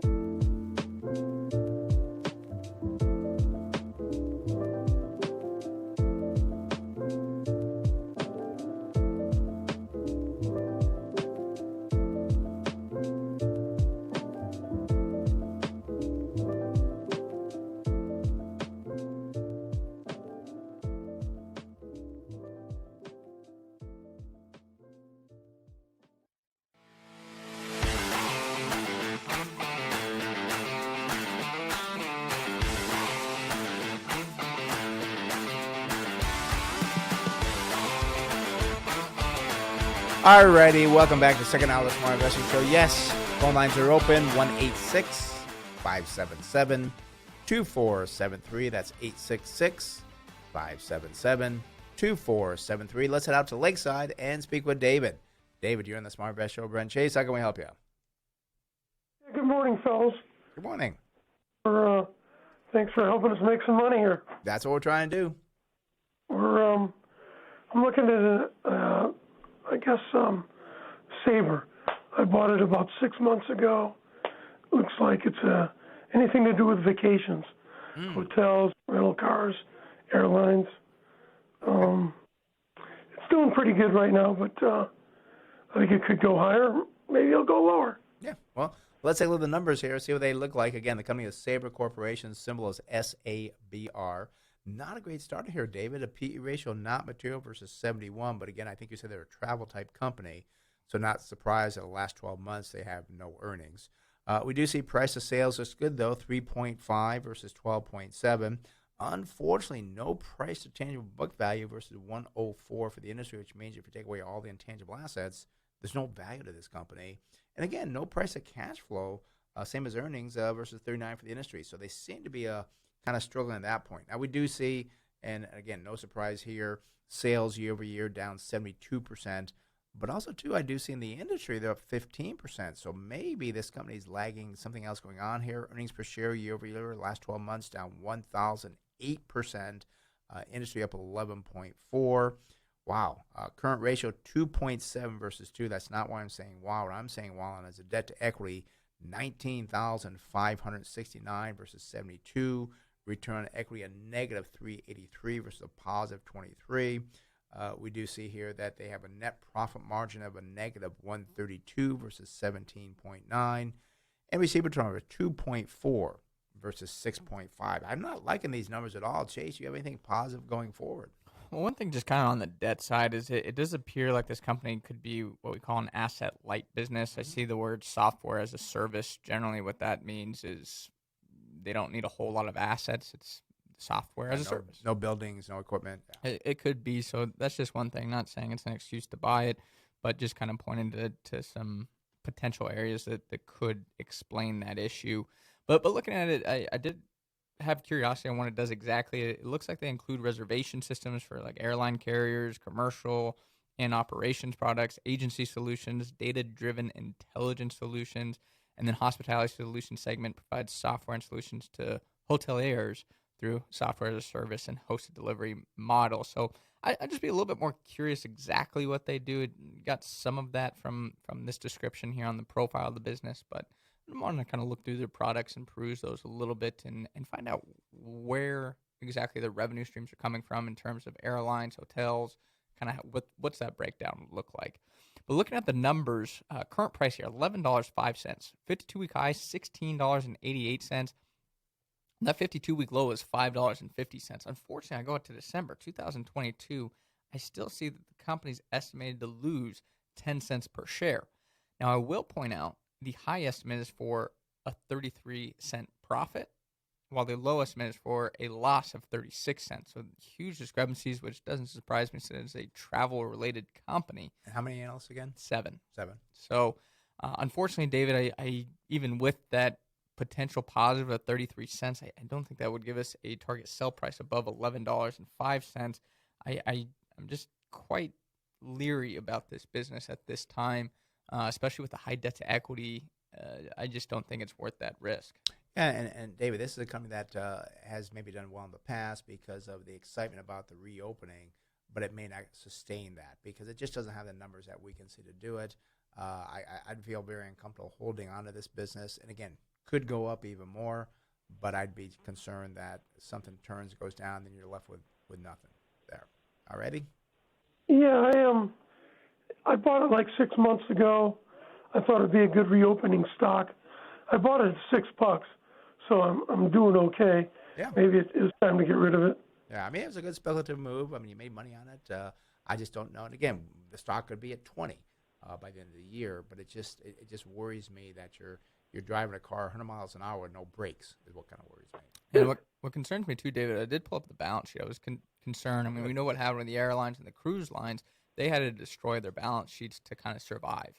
And I look at this company, they had $3.3 billion worth of debt. I believe that was as of the end of 2019. So again, before the pandemic started there, now their debt has climbed again from $3.3 billion to $4.7 billion. So an increase of $1.4 billion. That's quite substantial if you look at the starting amount there as well. And also it looks like they did issue a decent amount of shares, as before the pandemic, they had 273 million shares outstanding. Now about 320 million shares outstanding. So about a 50 million share increase, which is, again, quite substantial for a business of this size. So I do get concerned about these travel well, this company was at 60 before the pandemic, so it should get back to 60. Not necessarily. And I know Sabre was not, but I know there's airlines that had that kind of situation. The thing that you look at is the amount of debt and the amount of shares that they had to issue. It's a different company than it was before the pandemic. And David, you got to pick your exit price here, and then don't look back if it triggers that, because again, it is a gamble. Congratulations on the good return, but it just it is a gamble. So, all righty. Yeah, thank you very much. Okay, David. Have a great. You too. Thank you. Bye bye. All right, that does open the phone line 866-577-2473. That's 866-577-2473. And Chase, before we go back to the calls, I do want to mention that this is one thing that we look at. We looked at the destruction of balance sheets, the increase in number of shares. I believe this is going to play havoc down the road 12, 24 months because these companies are not going to be able to sustain it. I think you're going to see some stock prices fall dramatically. You probably will even see maybe a little bit longer some of these companies go bankrupt. Yeah, I think it's going to be kind of like you kind of kick the can down the road a little bit, and you're trying to survive, and then all of a sudden that debt bill starts to come due. The interest payments, they're fine right now, but what happens is all of a sudden that's eating into your ability to invest in the business for the future. Now that's limiting you, and then you kind of get more competition maybe coming into the space, and you just can't keep up any longer on those payments, and you fold. And it's probably something that could happen 5 to 10 years down the road, I think. It's not something that's going to happen in the next 2 to 3 years even. I believe that the amount of liquidity that these travel companies received did kind of give them a lifeline to last for the next few years, but I think you could see some of the major ones have issues 5 to 10 years down the road because they just had to destroy the balance sheets. And to be quite frank, it wasn't fair to them what happened. I mean, it's definitely unfortunate, but it's what happened. Yeah, and again, I am still shocked what the government did, how the government could actually close down businesses and cause this stress on businesses. I know why they did it, but it doesn't help the business. And I think we could be, I said 12 to 24 months. I think we'll start seeing this start to surface. The other thing, too, we don't know on the balance sheets, hopefully those are fixed interest rates they got and not adjustable, because if rates do go up because of inflation down the road, that's going to put more strain on these companies' balance sheets and more strain that they could have to file bankruptcy, not paying the bills, because if the economy slows down and people, and I still don't get this whole travel thing. I mean, you just traveled. Yeah. But I think, I'm hearing that the prices are high, can't get hold of people. You had to fly, I think, from Florida. You had to go to Chicago, then down to Florida. It's kind of like and I know the cancellations have increased substantially because they're having a labor crunch like everybody else. Yeah. I mean, it's I don't know. I mean, my travel wasn't bad, but it wasn't. Who'd you fly? United. United. Okay. Yeah, I had a credit, so that's why I used them. Right. Yeah. Most of the time, I like to fly JetBlue. I don't know if they fly into where I was, but Yeah, I like JetBlue, and JetBlue has the best first class. United has, I think, the worst first class. I mean, it's just like, really? I'm going to pay for first class and give me the seat that's a little bit bigger and nuts? Yeah. Where's my nice meal? Yeah. You guys are getting me excited for my vacation because I'm flying with JetBlue to New York City in a couple weeks. Oh, you really? I'm excited now. Oh, yes. Boy, first class, here I come. Are you flying first class? Oh, yeah. Yeah. Oh, you're going to love it. Yeah. Oh, yeah. It's phenomenal. Yep. So, and they'll take very good care of you. So, yeah. All right. Phone number is 866-577-2473. That's 866-577-2473. Let's go to San Diego and speak with Robbie. Robbie, you're in the Smart Investor with Brent Chase. How can we help you? Hey, good morning, guys. Long-time listener, first-time caller. Oh, well, thanks for taking the call here. So, last July, I bought Netlist, ticker NLST, at around 50 cents. Okay. We got the wrong one. We put in Netflix. Okay. we got to get Net this. list. Got it. Netlist, correct. What And intrigued you on it's this? been And what's that So- symbol again, Robbie? NLST, November Lima Sierra Tango. ST, right? Okay. Netlist. Yes, Netlist. Okay. Let's see what comes up. Yep, there it is. Okay, I got it. Okay, so go ahead. I'm sorry. All right. So I had a friend works for the insurance company, and he said, "Hey, he does a lot of OTCs and scans, and this came up on one of his scanners, and he's like, oh, let's just hold it for a little bit, see what it does." Some patents came through, big one where Google was infringing on their patents, and that's when went into court, and there was some news saying that the judge said to Google, you guys should settle because you guys are not going to want the results that I'm going to give you. And once that came out, you could see how the stock just jumped. Mm-hmm. So my dilemma here is, do I hold till the settlement? Do we keep holding? What's a good extra strategy when you come up this big? Because you don't want to miss the train either, even though I'm on a semi-train right now. Right. And is it in a Roth, like a 401k? Is it just in a basic brokerage? I just bought this on my Thinkorswim app. Okay. And how long ago did you buy it? July 2020. Oh. Okay. So you surpassed the 12 months already then for long-term gain? Yes. Okay. This month was 12 months. Okay. I just want to make sure that date passed because you'd hate to like sell it now and then the long-term gain comes in, let's say 6 days. It's like, oh, now I'm taxed at ordinary income rather than the tax-favored rate of long-term gains. Well, yeah. And Robbie, let us look at the numbers here with you here because I want to see, first of all, what the business looks like to see if it is worth holding or not. So, and then we'll talk more They about do your situation. Go ahead. Cloud RAM for cloud infrastructure. So it's a tech company. Okay, as a tech company. Okay, so let me look at the numbers here, and we'll make a determination as we go along, so we'll have more of a conversation about that in a minute. Again, company is Netlist Incorporated, symbols NLST. Now, I do not see any PE ratio versus 21 for the industry. Price to sales, very expensive, 34.3 versus 0.83. Price to book value, 228 versus not material. And unfortunately, no price to cash flow versus 7.2 for the industry. So apparently the company does not have any cash flow. Their sales are looking pretty good, up 33.3%, above the industry at 5%. Earnings per share, they were up 24%, which was double the industry at 12.9. Looking at the balance sheet, we got a current ratio of 1.2 versus 0.9. Debt to equity, not very good, 307 versus 210. So it appears to be a high debt industry. No return on equity. Not sure why that is, unless there's not equity, but there'd have to be because you got the total debt to equity, so something strange there. I guess they're not having any return. We do see a net profit margin of a negative 20.5 versus a positive 4. Receivable turnover is 8.8 versus 6. Inventory turnover not so good, 5.7 versus 8. Chase, what about the numbers going forward? Yeah, so current price here for Netlist is $7.55. The 52-week high is $7.85, and as you said there, Robbie, 52-week low, 42 cents. So it's just done phenomenal. Thing that worries me, I go out to December 2022. I'm going to point out the sales here first. The sales are estimated to be $100 million. And I'll point that out because the market cap is now $1.6 billion. I mean, that is a substantial price to sales multiple. And unfortunately, I look at the earnings side of it, they're estimated to lose 6 cents.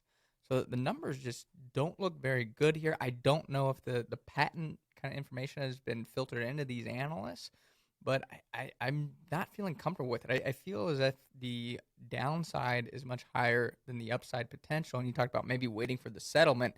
One thing that concerns me is everybody now knows about what happened with the case. That is, if anything goes less favorable on the settlement, you could see the stock just fall off a cliff. If all of a sudden they say, well, actually, Google, you can maybe retry this case if you'd like. Right. And I don't know enough about the case to kind of give you information on that, but just kind of pointing out if there's any small detail that is not favorable, this will have a huge impact on the stock. I know personally I would sell it. Yeah, and Robbie, what could happen is that Google appeals it, and then it goes years in court. I think you said he paid 50 cents. It's now, $7.55. So you've done extremely well.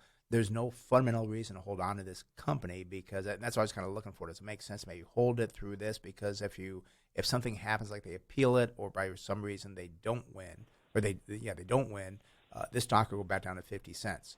But this one, I just don't see the fundamental reason why to hold on to it. You've done extremely well. It's possible that the stock goes to 15, but it's just there's nothing there to do that. And you would feel, in my opinion, you probably feel very bad if it goes from $7.55 down to $1. It's like, gosh, I should have sold it because all this is based on what's going to go on in the courts, and the court's going to be a very crazy place to be at. Fundamentally, there's no reason to hold on this company. So we are. I think both are agreeing to sell this. Yeah, and I think it could be kind of riding the hype wave as maybe a potential acquisition target. I mean, it has 70 employees. To have a $1.6 billion market cap and 70 employees, I mean, this is a tiny company, and their technology, I don't know enough about it, but it could be, as I said, an acquisition target. But again, if all of a sudden Google says, we'll actually develop our own technology on that, or other companies say that could, again, have a big impact on it. So that's why I'm just saying I think the downside's much higher than the upside here. Yeah, and I got to say congratulations on doing this, Absolutely. but it's really very difficult now because that we've been analyzing this. What might happen is that Google might buy this company, and if it does, how would that affect the stock price? Well, I mean, it depends what Google comes in with it, but I don't see that happening because usually if you're in litigation with somebody, there's kind of like bad blood there, and I don't think Google would say, okay, we're gonna buy it. Yeah, you have a different feeling. I mean, they could. I don't know enough about the technology where how strong the patent is and what the workarounds are, because I mean, there's a lot of times where suppliers will say, you know what, fine, we'll figure out a different way to do it. There's a different methodology to it. We don't need to use your patent any longer. We can develop something in-house. So, I mean, while patents are very nice in protecting your technology, there's also certain ways to work around those patents to produce the same outcome with different inputs. So, as I said, I don't know enough about the technology. I think you're riding a hope wave there. And at what price is this company really worth to Google? Is that already baked into the stock? I mean, is the upside maybe it goes to $8.50 a share? I don't know. I mean, I don't know what Google would value this company at. I don't know what they use them for. But as I said, my big concern is all of a sudden Google says, we found a different way to do it. We don't even care about the litigation any longer. It's like, well, this company's worthless. Right. And again, it sounds like you've done a lot of reading on this, Robbie, which is good, but just so hard to analyze, the patents, the technology, what the court's going to do. There's just so many variables here that can burn you. And you've done extremely well on it. I mean, you have a 1,400% gain or something. And the stock, again. Christmas morning for me. What's that? A couple of weeks ago. It was Christmas morning for me. Yeah. So sometimes I think you take your profits and say, "Wow, I did well on that," and don't look back because it could go higher. But there's just so many variables in there. And one thing when we do our investing, we're trying to take out those variables. We're trying to really, I mean, with investing, you try to get as positive as you can, some good information to make you feel that yes, I can hold on to this. And again, with Netlist, I'm just not seeing anything because it's really riding on the court. In the patents, which we don't know enough about. All righty? Sounds good. Thank you, guys. Well, good luck there. Let us know what you do. All right, Robbie? Well, I'll keep you guys posted. All right, thank you. Bye-bye. Bye. All right, that opens on the phone line, 866-577-2473. That's 866-577-2473. That reminds me that we have our workshop coming up July 22nd. That's this Thursday at 6 o'clock in Scripps Ranch. You're going to learn why value investing works best longer term, why financial analysis can reduce your emotional roller coaster, and how we build portfolios for all kinds of markets. But you got to sign up. It is free. Sitting is limited. But go to our website, smartinvesting2000.com. That's smartinvesting2000.com. Or call the office, 858-546-4306. That's 858-546-4306. Listen for Brianna. She'll get you signed up. And again, looking forward to seeing you this Thursday, 6 o'clock in Scripps Ranch for the Smart Investing Workshop. All righty. Let's see where we're at here. I think now we're going to go out to John in Coronado. John, you're in the Smart Investor. Brent Chase, how can we help you out? Yeah, hi, guys. Tell you what, the stock I'm looking at is CSX Corporation, Railroad Company. Mm-hmm. I've owned it in the past. I don't own it right now. They just split it 4-for-1, and the entry price looks attractive on it. Yeah, and I'm glad you're calling this one, John, because I kind of would like to buy a railroad company, but I'm afraid I'm not going to get the price that I want, because I think with all the movement and technology, we talked earlier in the show about the ship containers and so forth, there's a lot of goods moving around the country. This may be a great time to own a railroad company at the right price. So let's take a look at CSX Corporation. That is their symbol, CSX. We do see a PE ratio on the high side, 26.8 versus not material for the industry. Price of sales, 6.8 versus 1.1. Price to book value, 7.5 versus 17.5 versus 8.3. And price to book value, 5.4 versus not material. We do see that they pay a 1.2% dividend, use 30% of their earnings to pay that out. We do see sales are down 10.5% year over year, but that is not as bad as the industry, down 48%. Earnings per share fell by 14.9. The industry was down 2,590%. The balance sheet for CSX not looking too bad. I mean, we've got a current ratio of 2.4 versus 0.9. That is actually pretty good, but what I'm a little bit concerned about, debt to equity 124. Now, the whole industry, which surprised me, has a debt to equity of 16,000. When I see a company get to like 120, 130 debt to equity, I get a little bit nervous. Return on equity is 21.6 versus negative 7.67. Net profit margin 25.6 versus negative 19.5. Receivable turnover 10.7 versus 5. Inventory turnover is 8 versus not material. And this is in the industry. I'm just surprised in these industry numbers. It's in the industry of railroad freight operators. I'm kind of surprised at some of these strange numbers. Chase, what do you got for the earnings going forward? Yeah, one thing I'm kind of curious on too is how this administration's negative feelings on pipelines is affecting rail. It should be a benefit, you would think, for rail. Should be a benefit because of the pipelines. You got to transport that oil by either truck or by rail. You're right. Yeah. So I do wonder if they've benefited at all from the cancellation of the Keystone and talks of cancellations of other pipelines. But regardless of that, let's take a look at the numbers here for CSX Corporation. Current price $31.51.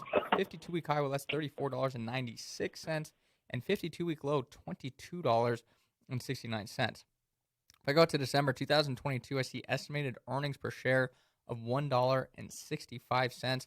Would give us a target sell price, unfortunately, of just $27.39. So I love the industry. I think it's a very good company, a very good industry to be in, but it's just pricey right now, John. I think a lot of people think it's a good industry to be in right now.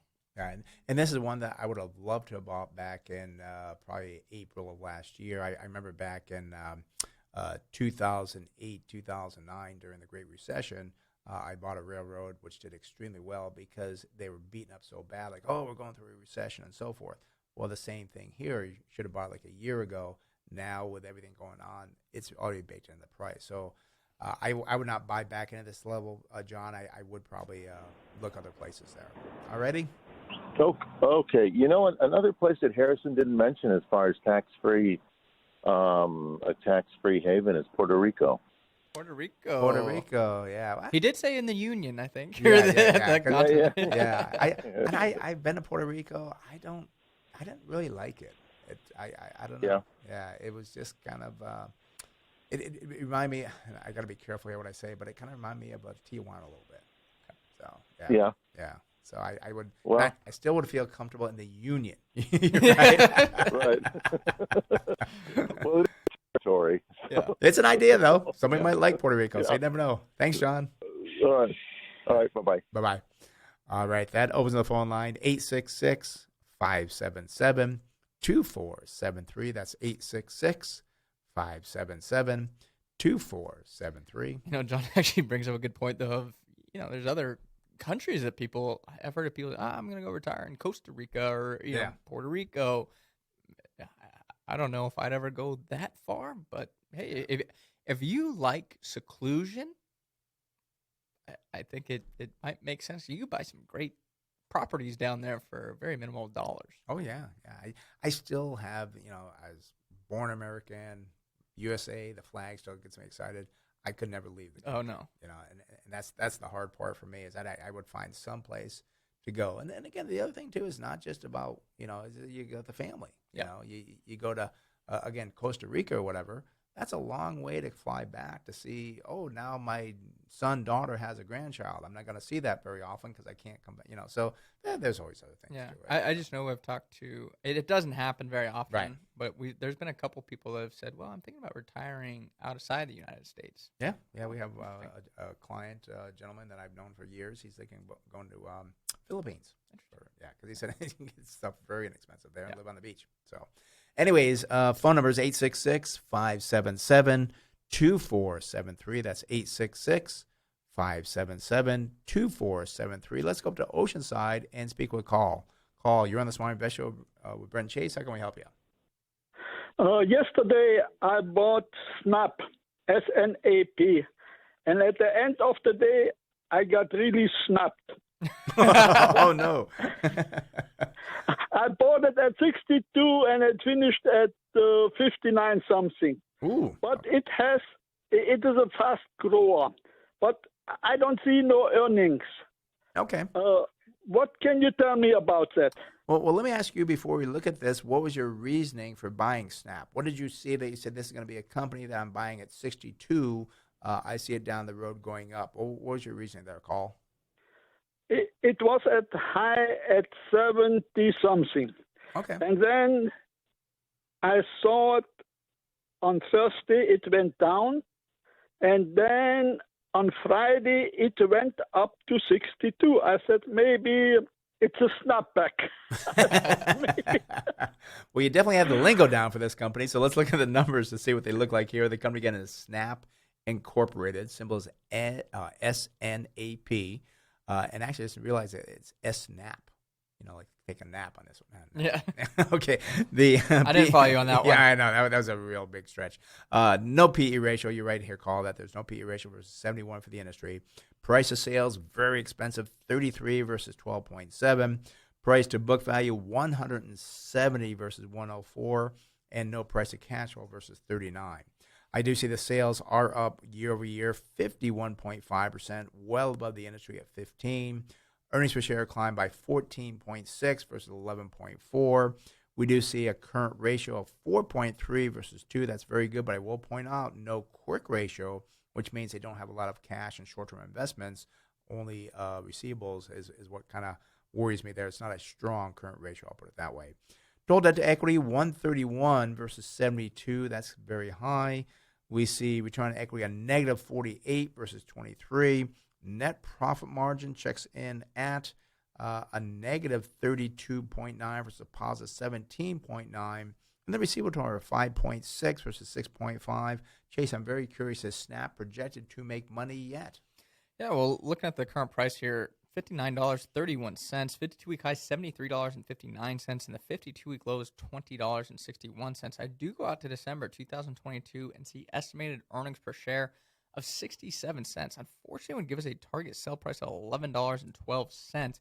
The whole idea here with this is the growth, as you kind of said there, Carl, and we are, again, value investors. This is a growth company, and I'm actually quite surprised. I mean, in 2020, they lost 6 cents. This year, they're estimated to make 22 cents. And in 2022, I said estimated 67 cents, and you even put it 2023, it's $1.37. Less analysts. But the idea here is that earnings are growing quite rapidly. Again, that's a growth concept, not a value concept, but I'm shocked by it. I don't know enough about this business, I guess. I know they have Snapchat, right? But I don't know how you monetize Snapchat in this effective of a manner.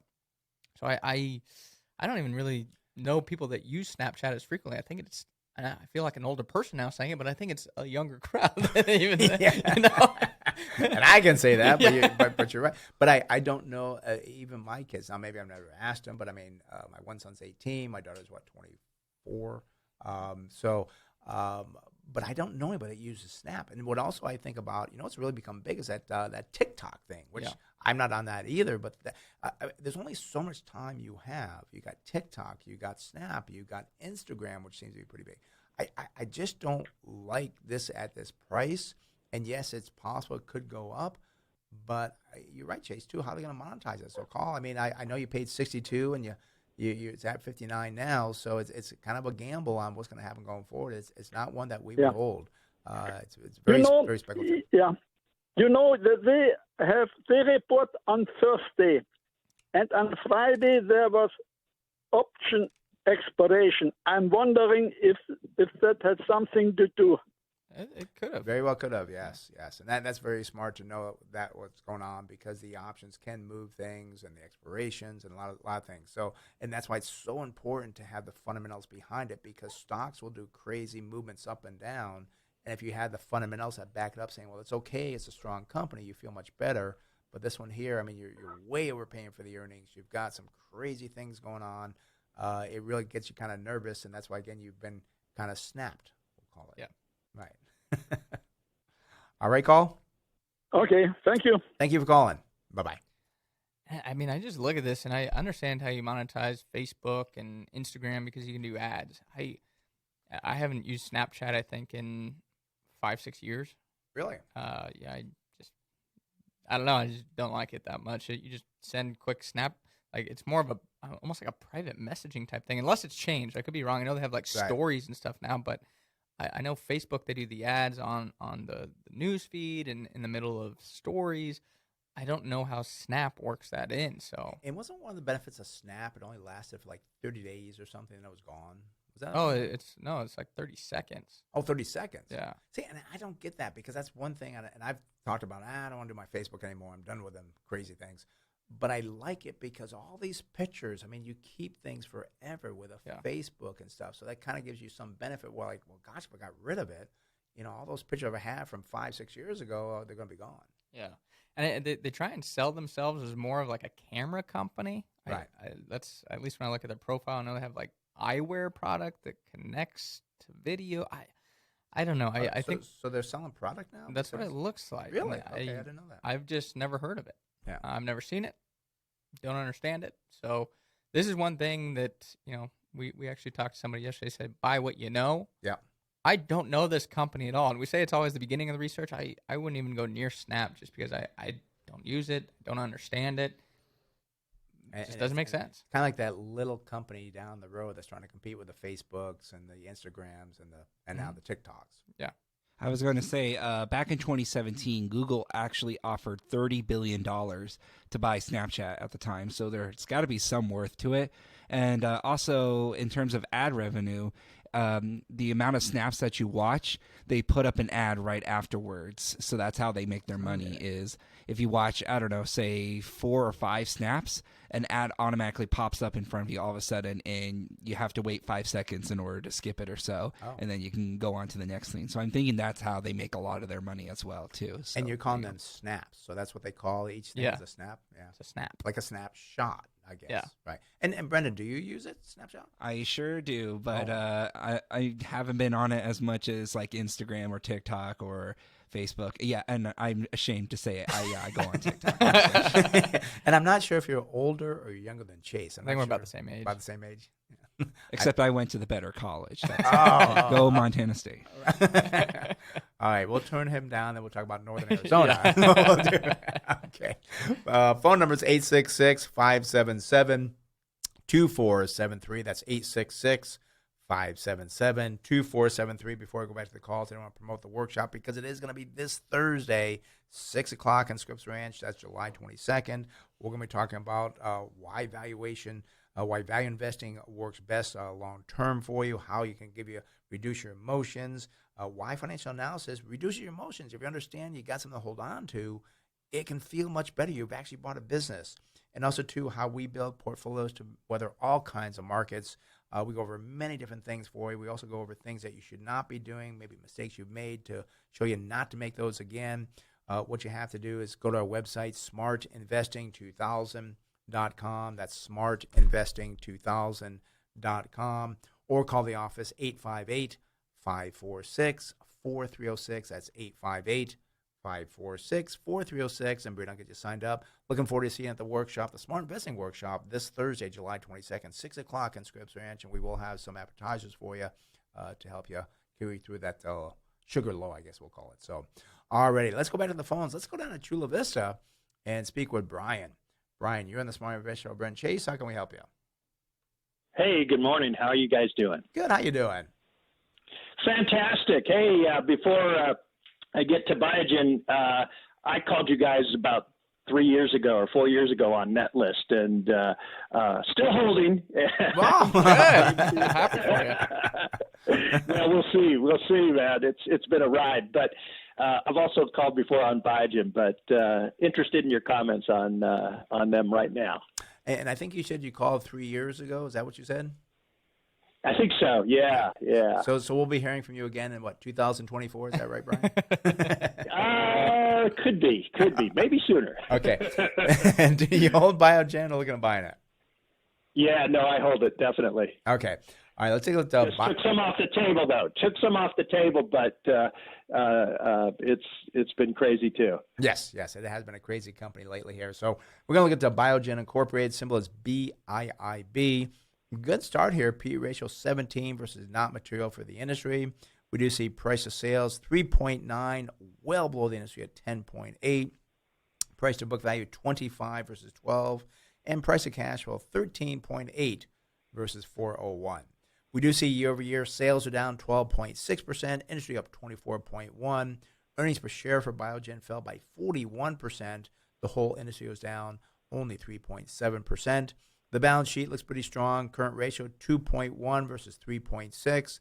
Total debt to equity 68 for Biogen. That's above the industry of 40.7, but that's not a high debt to equity. I'm fine with that type of debt they're carrying. Return to equity 25.9 versus a negative 18.3. We do see net profit margin checks in at 24.4 versus a negative 26.6, and receivable turnover 5.2 versus 4.9. Inventory turnover 1.8. Just slightly under the industry at 1.98. Chase, what do you got for the earnings going forward? Yeah, so current price here for Biogen, $324.62. 52-week high, we know after they got that approval for aducanumab. good effort there. I'll give you that. their Alzheimer's drug is the one I'm referring to. They did hit $468.55, and they did hit a low on the 52-week time frame of $223.25. So kind of right smack dab in the middle of the low and high. But going out to December 2022, I do see estimated earnings per share of $21.05.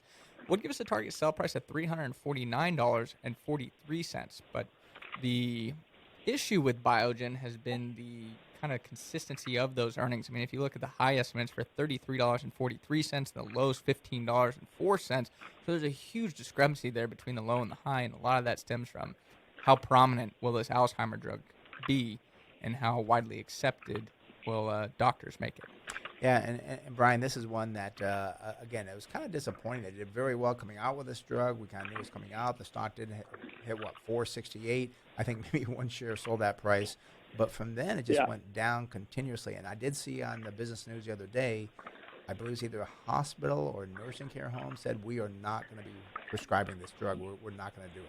And that worries me. There's people after them. And it's such a shame because my personal opinion was I think it was something good. But if the industry doesn't feel that way, doctors won't prescribe it, hospitals won't carry it. And I think as Eli Lilly has one that's coming, that got approval for a rapid release or something. But I think that wouldn't come out until maybe end of next year, early 2023, I think is what we looked at. But the thing that concerns me as well is the Medicare investigation.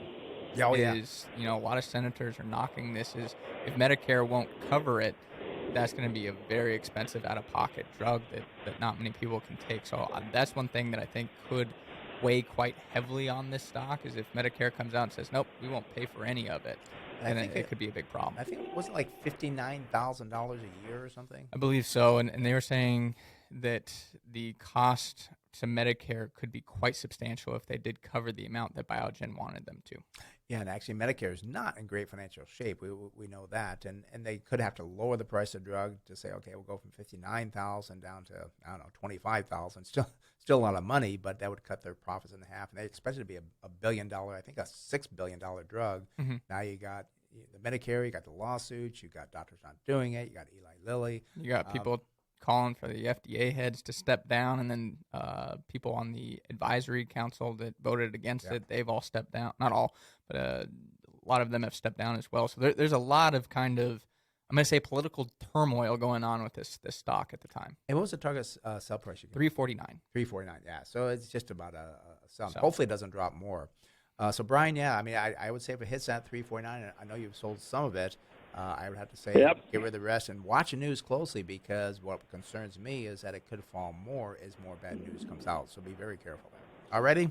Right. Got it. All righty. Thanks, guys. And we'll talk to you in 2024. Hopefully. Hopefully before then.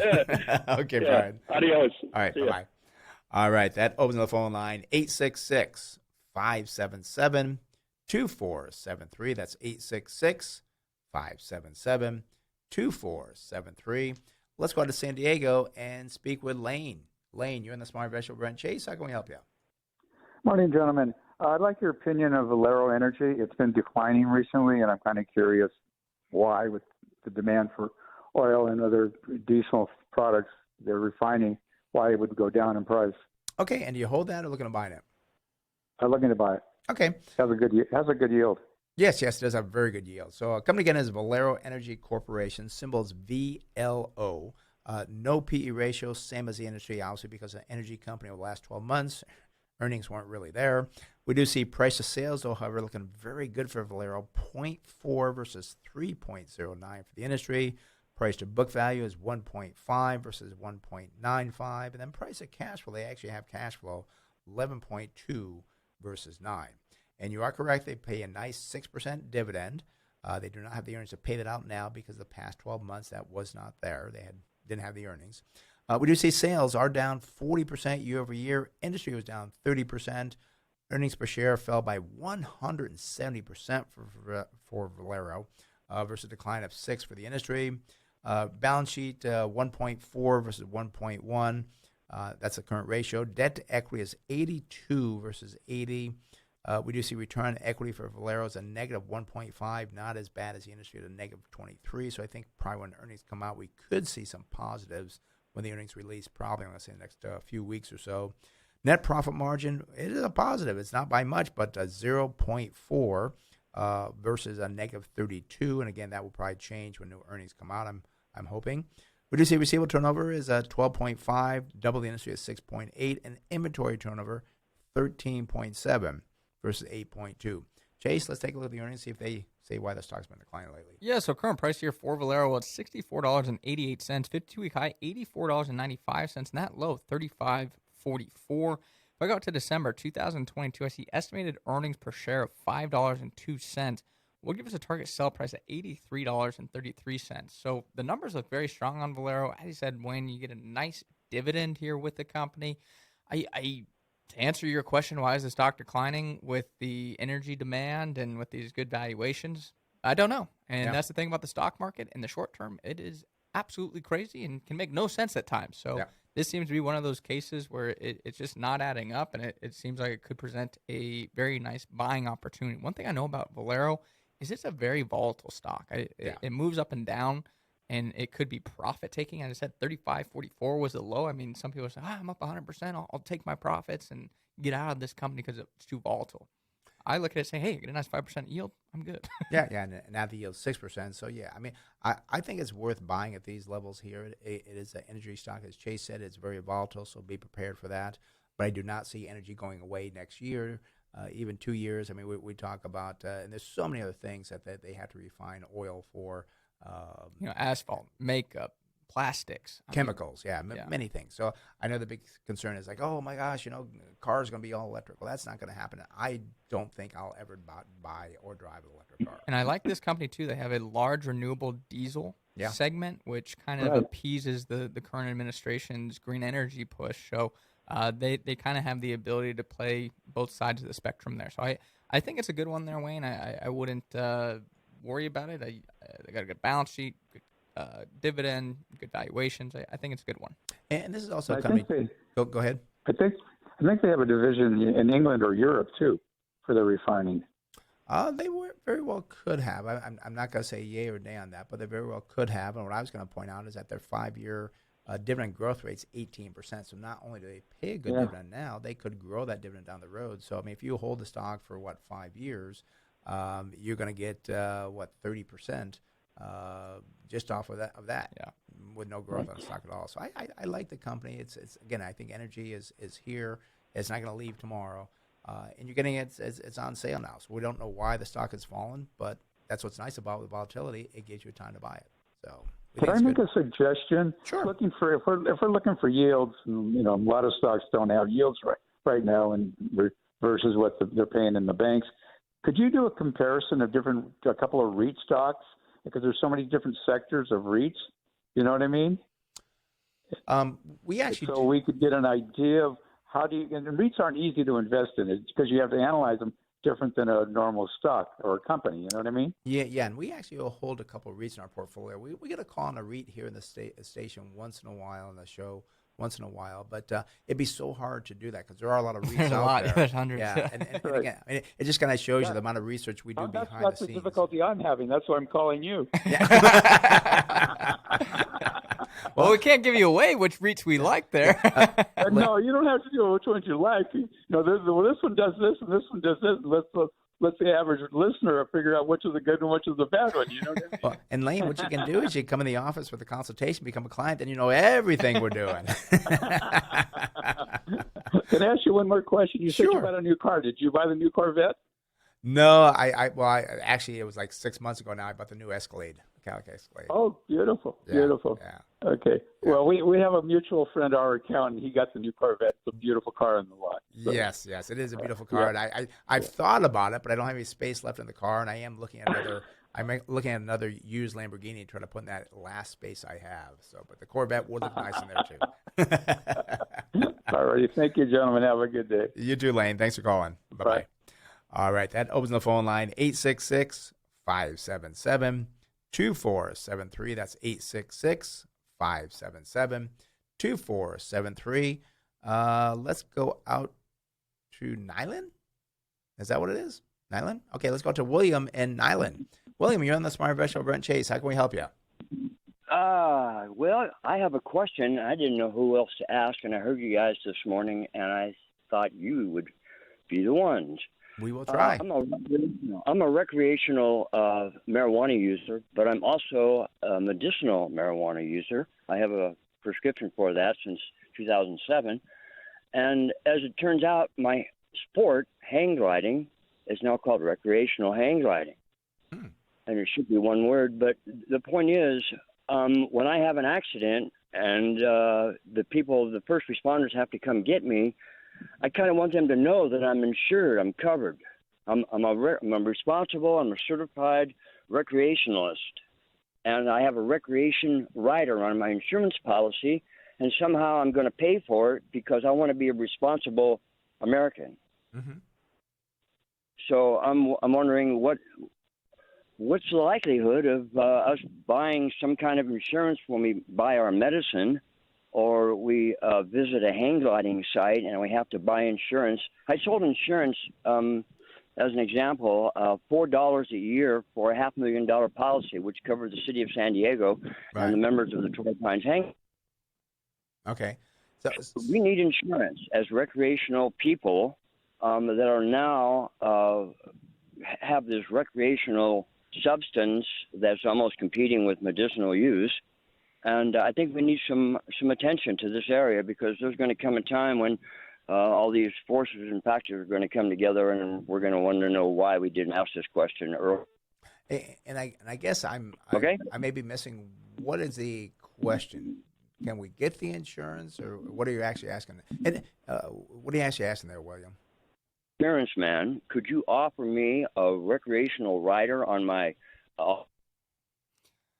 and there's all kinds of things that are riders on my insurance policy. Yeah. But I can see, because of the terminology we're using right now and identifying activities and substances, that we need some clarification. In the meantime, if I have a mistake, I want the first responders and the people that are taking me out and taking me to the hospital and the hospital people to know that I have insurance because I'm covered, I'm recreating, and I want to call that to your attention because I can see it's going to be a problem.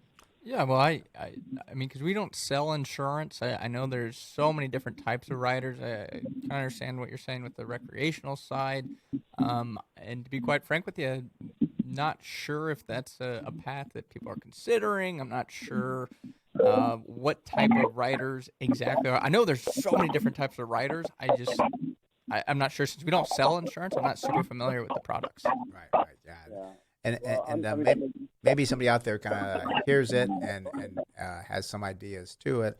But and I know what you're trying to say about being responsible, but I was just thinking too, as you were talking, is people that do like four-wheeling and people that do like jet skis and stuff, this whole recreational industry, would be nice to have insurance, because you're right. Although I don't think when the police come or the ambulances come or the fire trucks, I don't think you ever have to pay for that. This is something kind of out of my realm. I can't really help you here, William. I mean, yeah, because we do like, well, we have like cybersecurity insurance. I mean, there's insurance for all these different items, and definitely not our area of specialty. And one thing I'd recommend is, if you get the insurance, I'm sure there's insurance companies that will insure it, is what I would maybe do is purchase T-shirts that say, I'm insured with such and such. So if you do have an unfortunate accident hang gliding, they know that, oh, he is insured. I mean, that's all I can come up with, and that's probably not what you want to hear, but that's the best I can do for you. So, William, Nice shot. Okay. Hopefully somebody will maybe hear that, maybe give us a call back on that. All righty? Okay. You got my number. I'm out here by Salvation Mountain, and I hope to talk to you again. Have a good day, gentlemen. You too. Thanks for calling. Bye-bye. All right. That does open the phone line, 866-577-2473. That's 866-577-2473. And before we go back to calls, I want to announce one more time about the workshop coming up. I can't believe it's here already. This Thursday, July 22nd at 6 o'clock in Scripps Ranch, we'll be talking about how to invest using fundamental analysis. We'll show you all the things we do in our portfolio, what I've done for over 40 years, what I've learned over 40 years. We'll talk about how to get future target sell prices, what to look at the numbers. We do go over the financial statements, explain more to you what you hear on the radio show to make you a smarter investor. Now, what you have to do is you got to sign up for the workshop. Go to our website, smartinvesting2000.com. That's smartinvesting2000.com, or call the office 858-546-4306. That's 858-546-4306. Ask for Brianna, and look forward to seeing you this Thursday, 6 o'clock in Scripps Ranch for the Smart Investing Workshop. Look forward to seeing you then. All righty, let's go out to, I think Rose in San Diego. Rose, you're on the Smart Invest Show. Brent Chase, how can we help you? Hi, guys. Wanted your opinion on Avangrid. It's a Connecticut renewable utility company, and I don't own it. I'm thinking of buying it. It's not much for appreciation, but insiders are buying, so that's always a good sign. And it pays a nice 3.2% dividend. And I'm wondering, is it a strong company to hold for the dividends? And what's a good buy price for it? And Rose, what was the name of that company again? Avangrid. A symbol A is in apple, G is in go, R is in rose. Okay, I'm getting, let me see, maybe it's not a American company. Let me see, I'm looking down here. No, it's Connecticut Utility, renewable energy utility company. You get anything on that, Chase? I'm getting like Adgen Tech Systems, Orange Company. I'm not finding it, Yeah, Rose. looks like we're having. I see it on Yahoo. You see it on Yahoo? Well, yeah. For some reason, how big is the company, Rose? How big is the company? Well, let's see. It has 7,000 employees, and it's a $16 billion market cap too. Okay, so Thank you. So you found it for some reason. Reuters is I got it on Yahoo. Well, let's do it on Yahoo. We'll give you, and maybe call in next week, Rose, because maybe it will be on Reuters. And for some reason, it missed the screen. It's obviously not a small company, but Reuters is just not having it here. So go ahead, Chase. So let's take a look at some numbers here for Avangrid. Current price here, $53.78. 52-week low, $44.02, and kind of near its 52-week high here, $56.20. Now, there's that yield you talk about there, Rose. The forward yield is 3.29%. I mean, that's good, especially considering where the 10-year note is at, but I'm not super impressed by the yield. I think there's other opportunities that have a little bit better yield with, I think, more price appreciation. And kind of to look at that if we look at the forward earnings for the company, I mean, 9 different analysts. We got to 2022. I see an estimate for earnings per share of $2.46. It would give us a target sell price of $40.84. So I was a little bit worried because you talk about the renewable side. I think a lot of that's baked into it. And as I said, target sell price $40.84, current price $53.78. So I think it is a more expensive utility at this time. And I mean, the yield it's decent, but I think you could find a better utility. It may not be renewable, but I think it would offer more price appreciation and a better yield as well. And what was the yield, Rose? 2.5, you said? 3.29. 3.29. 3.29, yeah. And not much on appreciation, but it just seems to waver between 56 and in the 40s, and the insiders have been systematically buying some, so I don't know. But yeah, do you ever give opinions on closed-end funds? Not really. I mean, they're kind of hard to kind of look at because, again, when you look at a fund, you want to look at what's inside the fund. It would take a long time to really give you a good analysis on what that fund actually is because you got to kind of look at all the different ones on there. So, I mean, I kind of like closed-end funds to some degree, but yeah, I would not be able to give you a good opinion on a closed-end funds without spending probably at least an hour or so looking more deeply into it. At what they hold, yeah. And we put the whole station on hold. Okay, just hold on for an hour here while we do some research. Okay. Well, thank you very much. Appreciate it. Talk to you later. Okay, Rose. Thanks for calling. You have a good one. You too. Bye-bye. Bye-bye. Yeah, that would be, and it used to be, closed-end funds been around for a long time. And to actually analyze the closed-end funds, the mutual funds, ETFs, people really need to spend some time with those to really, and it's not just like the past performance or other things. You got to really take a look to see. Morningstar ratings. Yeah. And we do this for our clients when they are clients of ours and have a 401k someplace else. We'll actually look at the funds that they can pick from or the ETFs to say, yes, this looks good, but we do spend some time looking at, well, what is that fund investing in? Is it and again, sometimes we find some strange things where you say, oh, it's a value fund, but in reality, it wasn't a value fund. Yeah, I know. There's a lot of what we call style drift, it seems like, with value investors where they might have bought Microsoft years ago. And, Microsoft used to be a value company. And now, and Apple used to be a value company. So now they've held these positions and they don't necessarily want to get out of them, but now it's not a value company any longer. It's a growth company. So styles can change as well, which people don't understand is, well, I thought you said Apple was a growth company. Well, it used to be a value company, and it very well could be a value company 5 years from now. Yep. So things change over time, and a lot of fund managers seem to have that style drift, which we say, nope, not a value company anymore. And we don't do that. I mean, we had Apple. When they hit its target sell price, we sold it. And again, we stick to our value investing. Mm-hmm. But you're right, a lot of these mutual funds, they don't do that because they don't want to give it up. And I think there's going to be a lot of people that are very disappointed down the road, like, well, I thought I was value investing. Well, you look at it, no, if you had Microsoft and Apple and some other ones that used to be value, they didn't have the discipline to sell when it hit a price. So, yeah. So, all righty. Well, that pretty much wraps it up for today. Thank you for listening to the Smart Investing Show. There's a closing bell. It is for informational purposes only and should not be used as investment advice. If you'd like to discuss in more detail your investment needs, have other investment questions, feel free to call myself, Brent Wilsey, or Chase Wilsey at 858-546-4306. That's 858-546-4306. Or visit our website, smartinvesting2000.com. That's smartinvesting2000.com. And for more daily educational information along with investment tips, go to our Facebook page, Smart Investing with Brent and Chase Wilsey. Today's show is sponsored in part by Thomson Reuters Refinitiv. Closing song, Frank Sinatra's My Way, is performed by local entertainer Roman Palacis. Have a great day. We'll talk more next week right here in the Smart Investing Show. I did all that, and may I say, not in a shop. This program is sponsored by Wilsey Asset Management.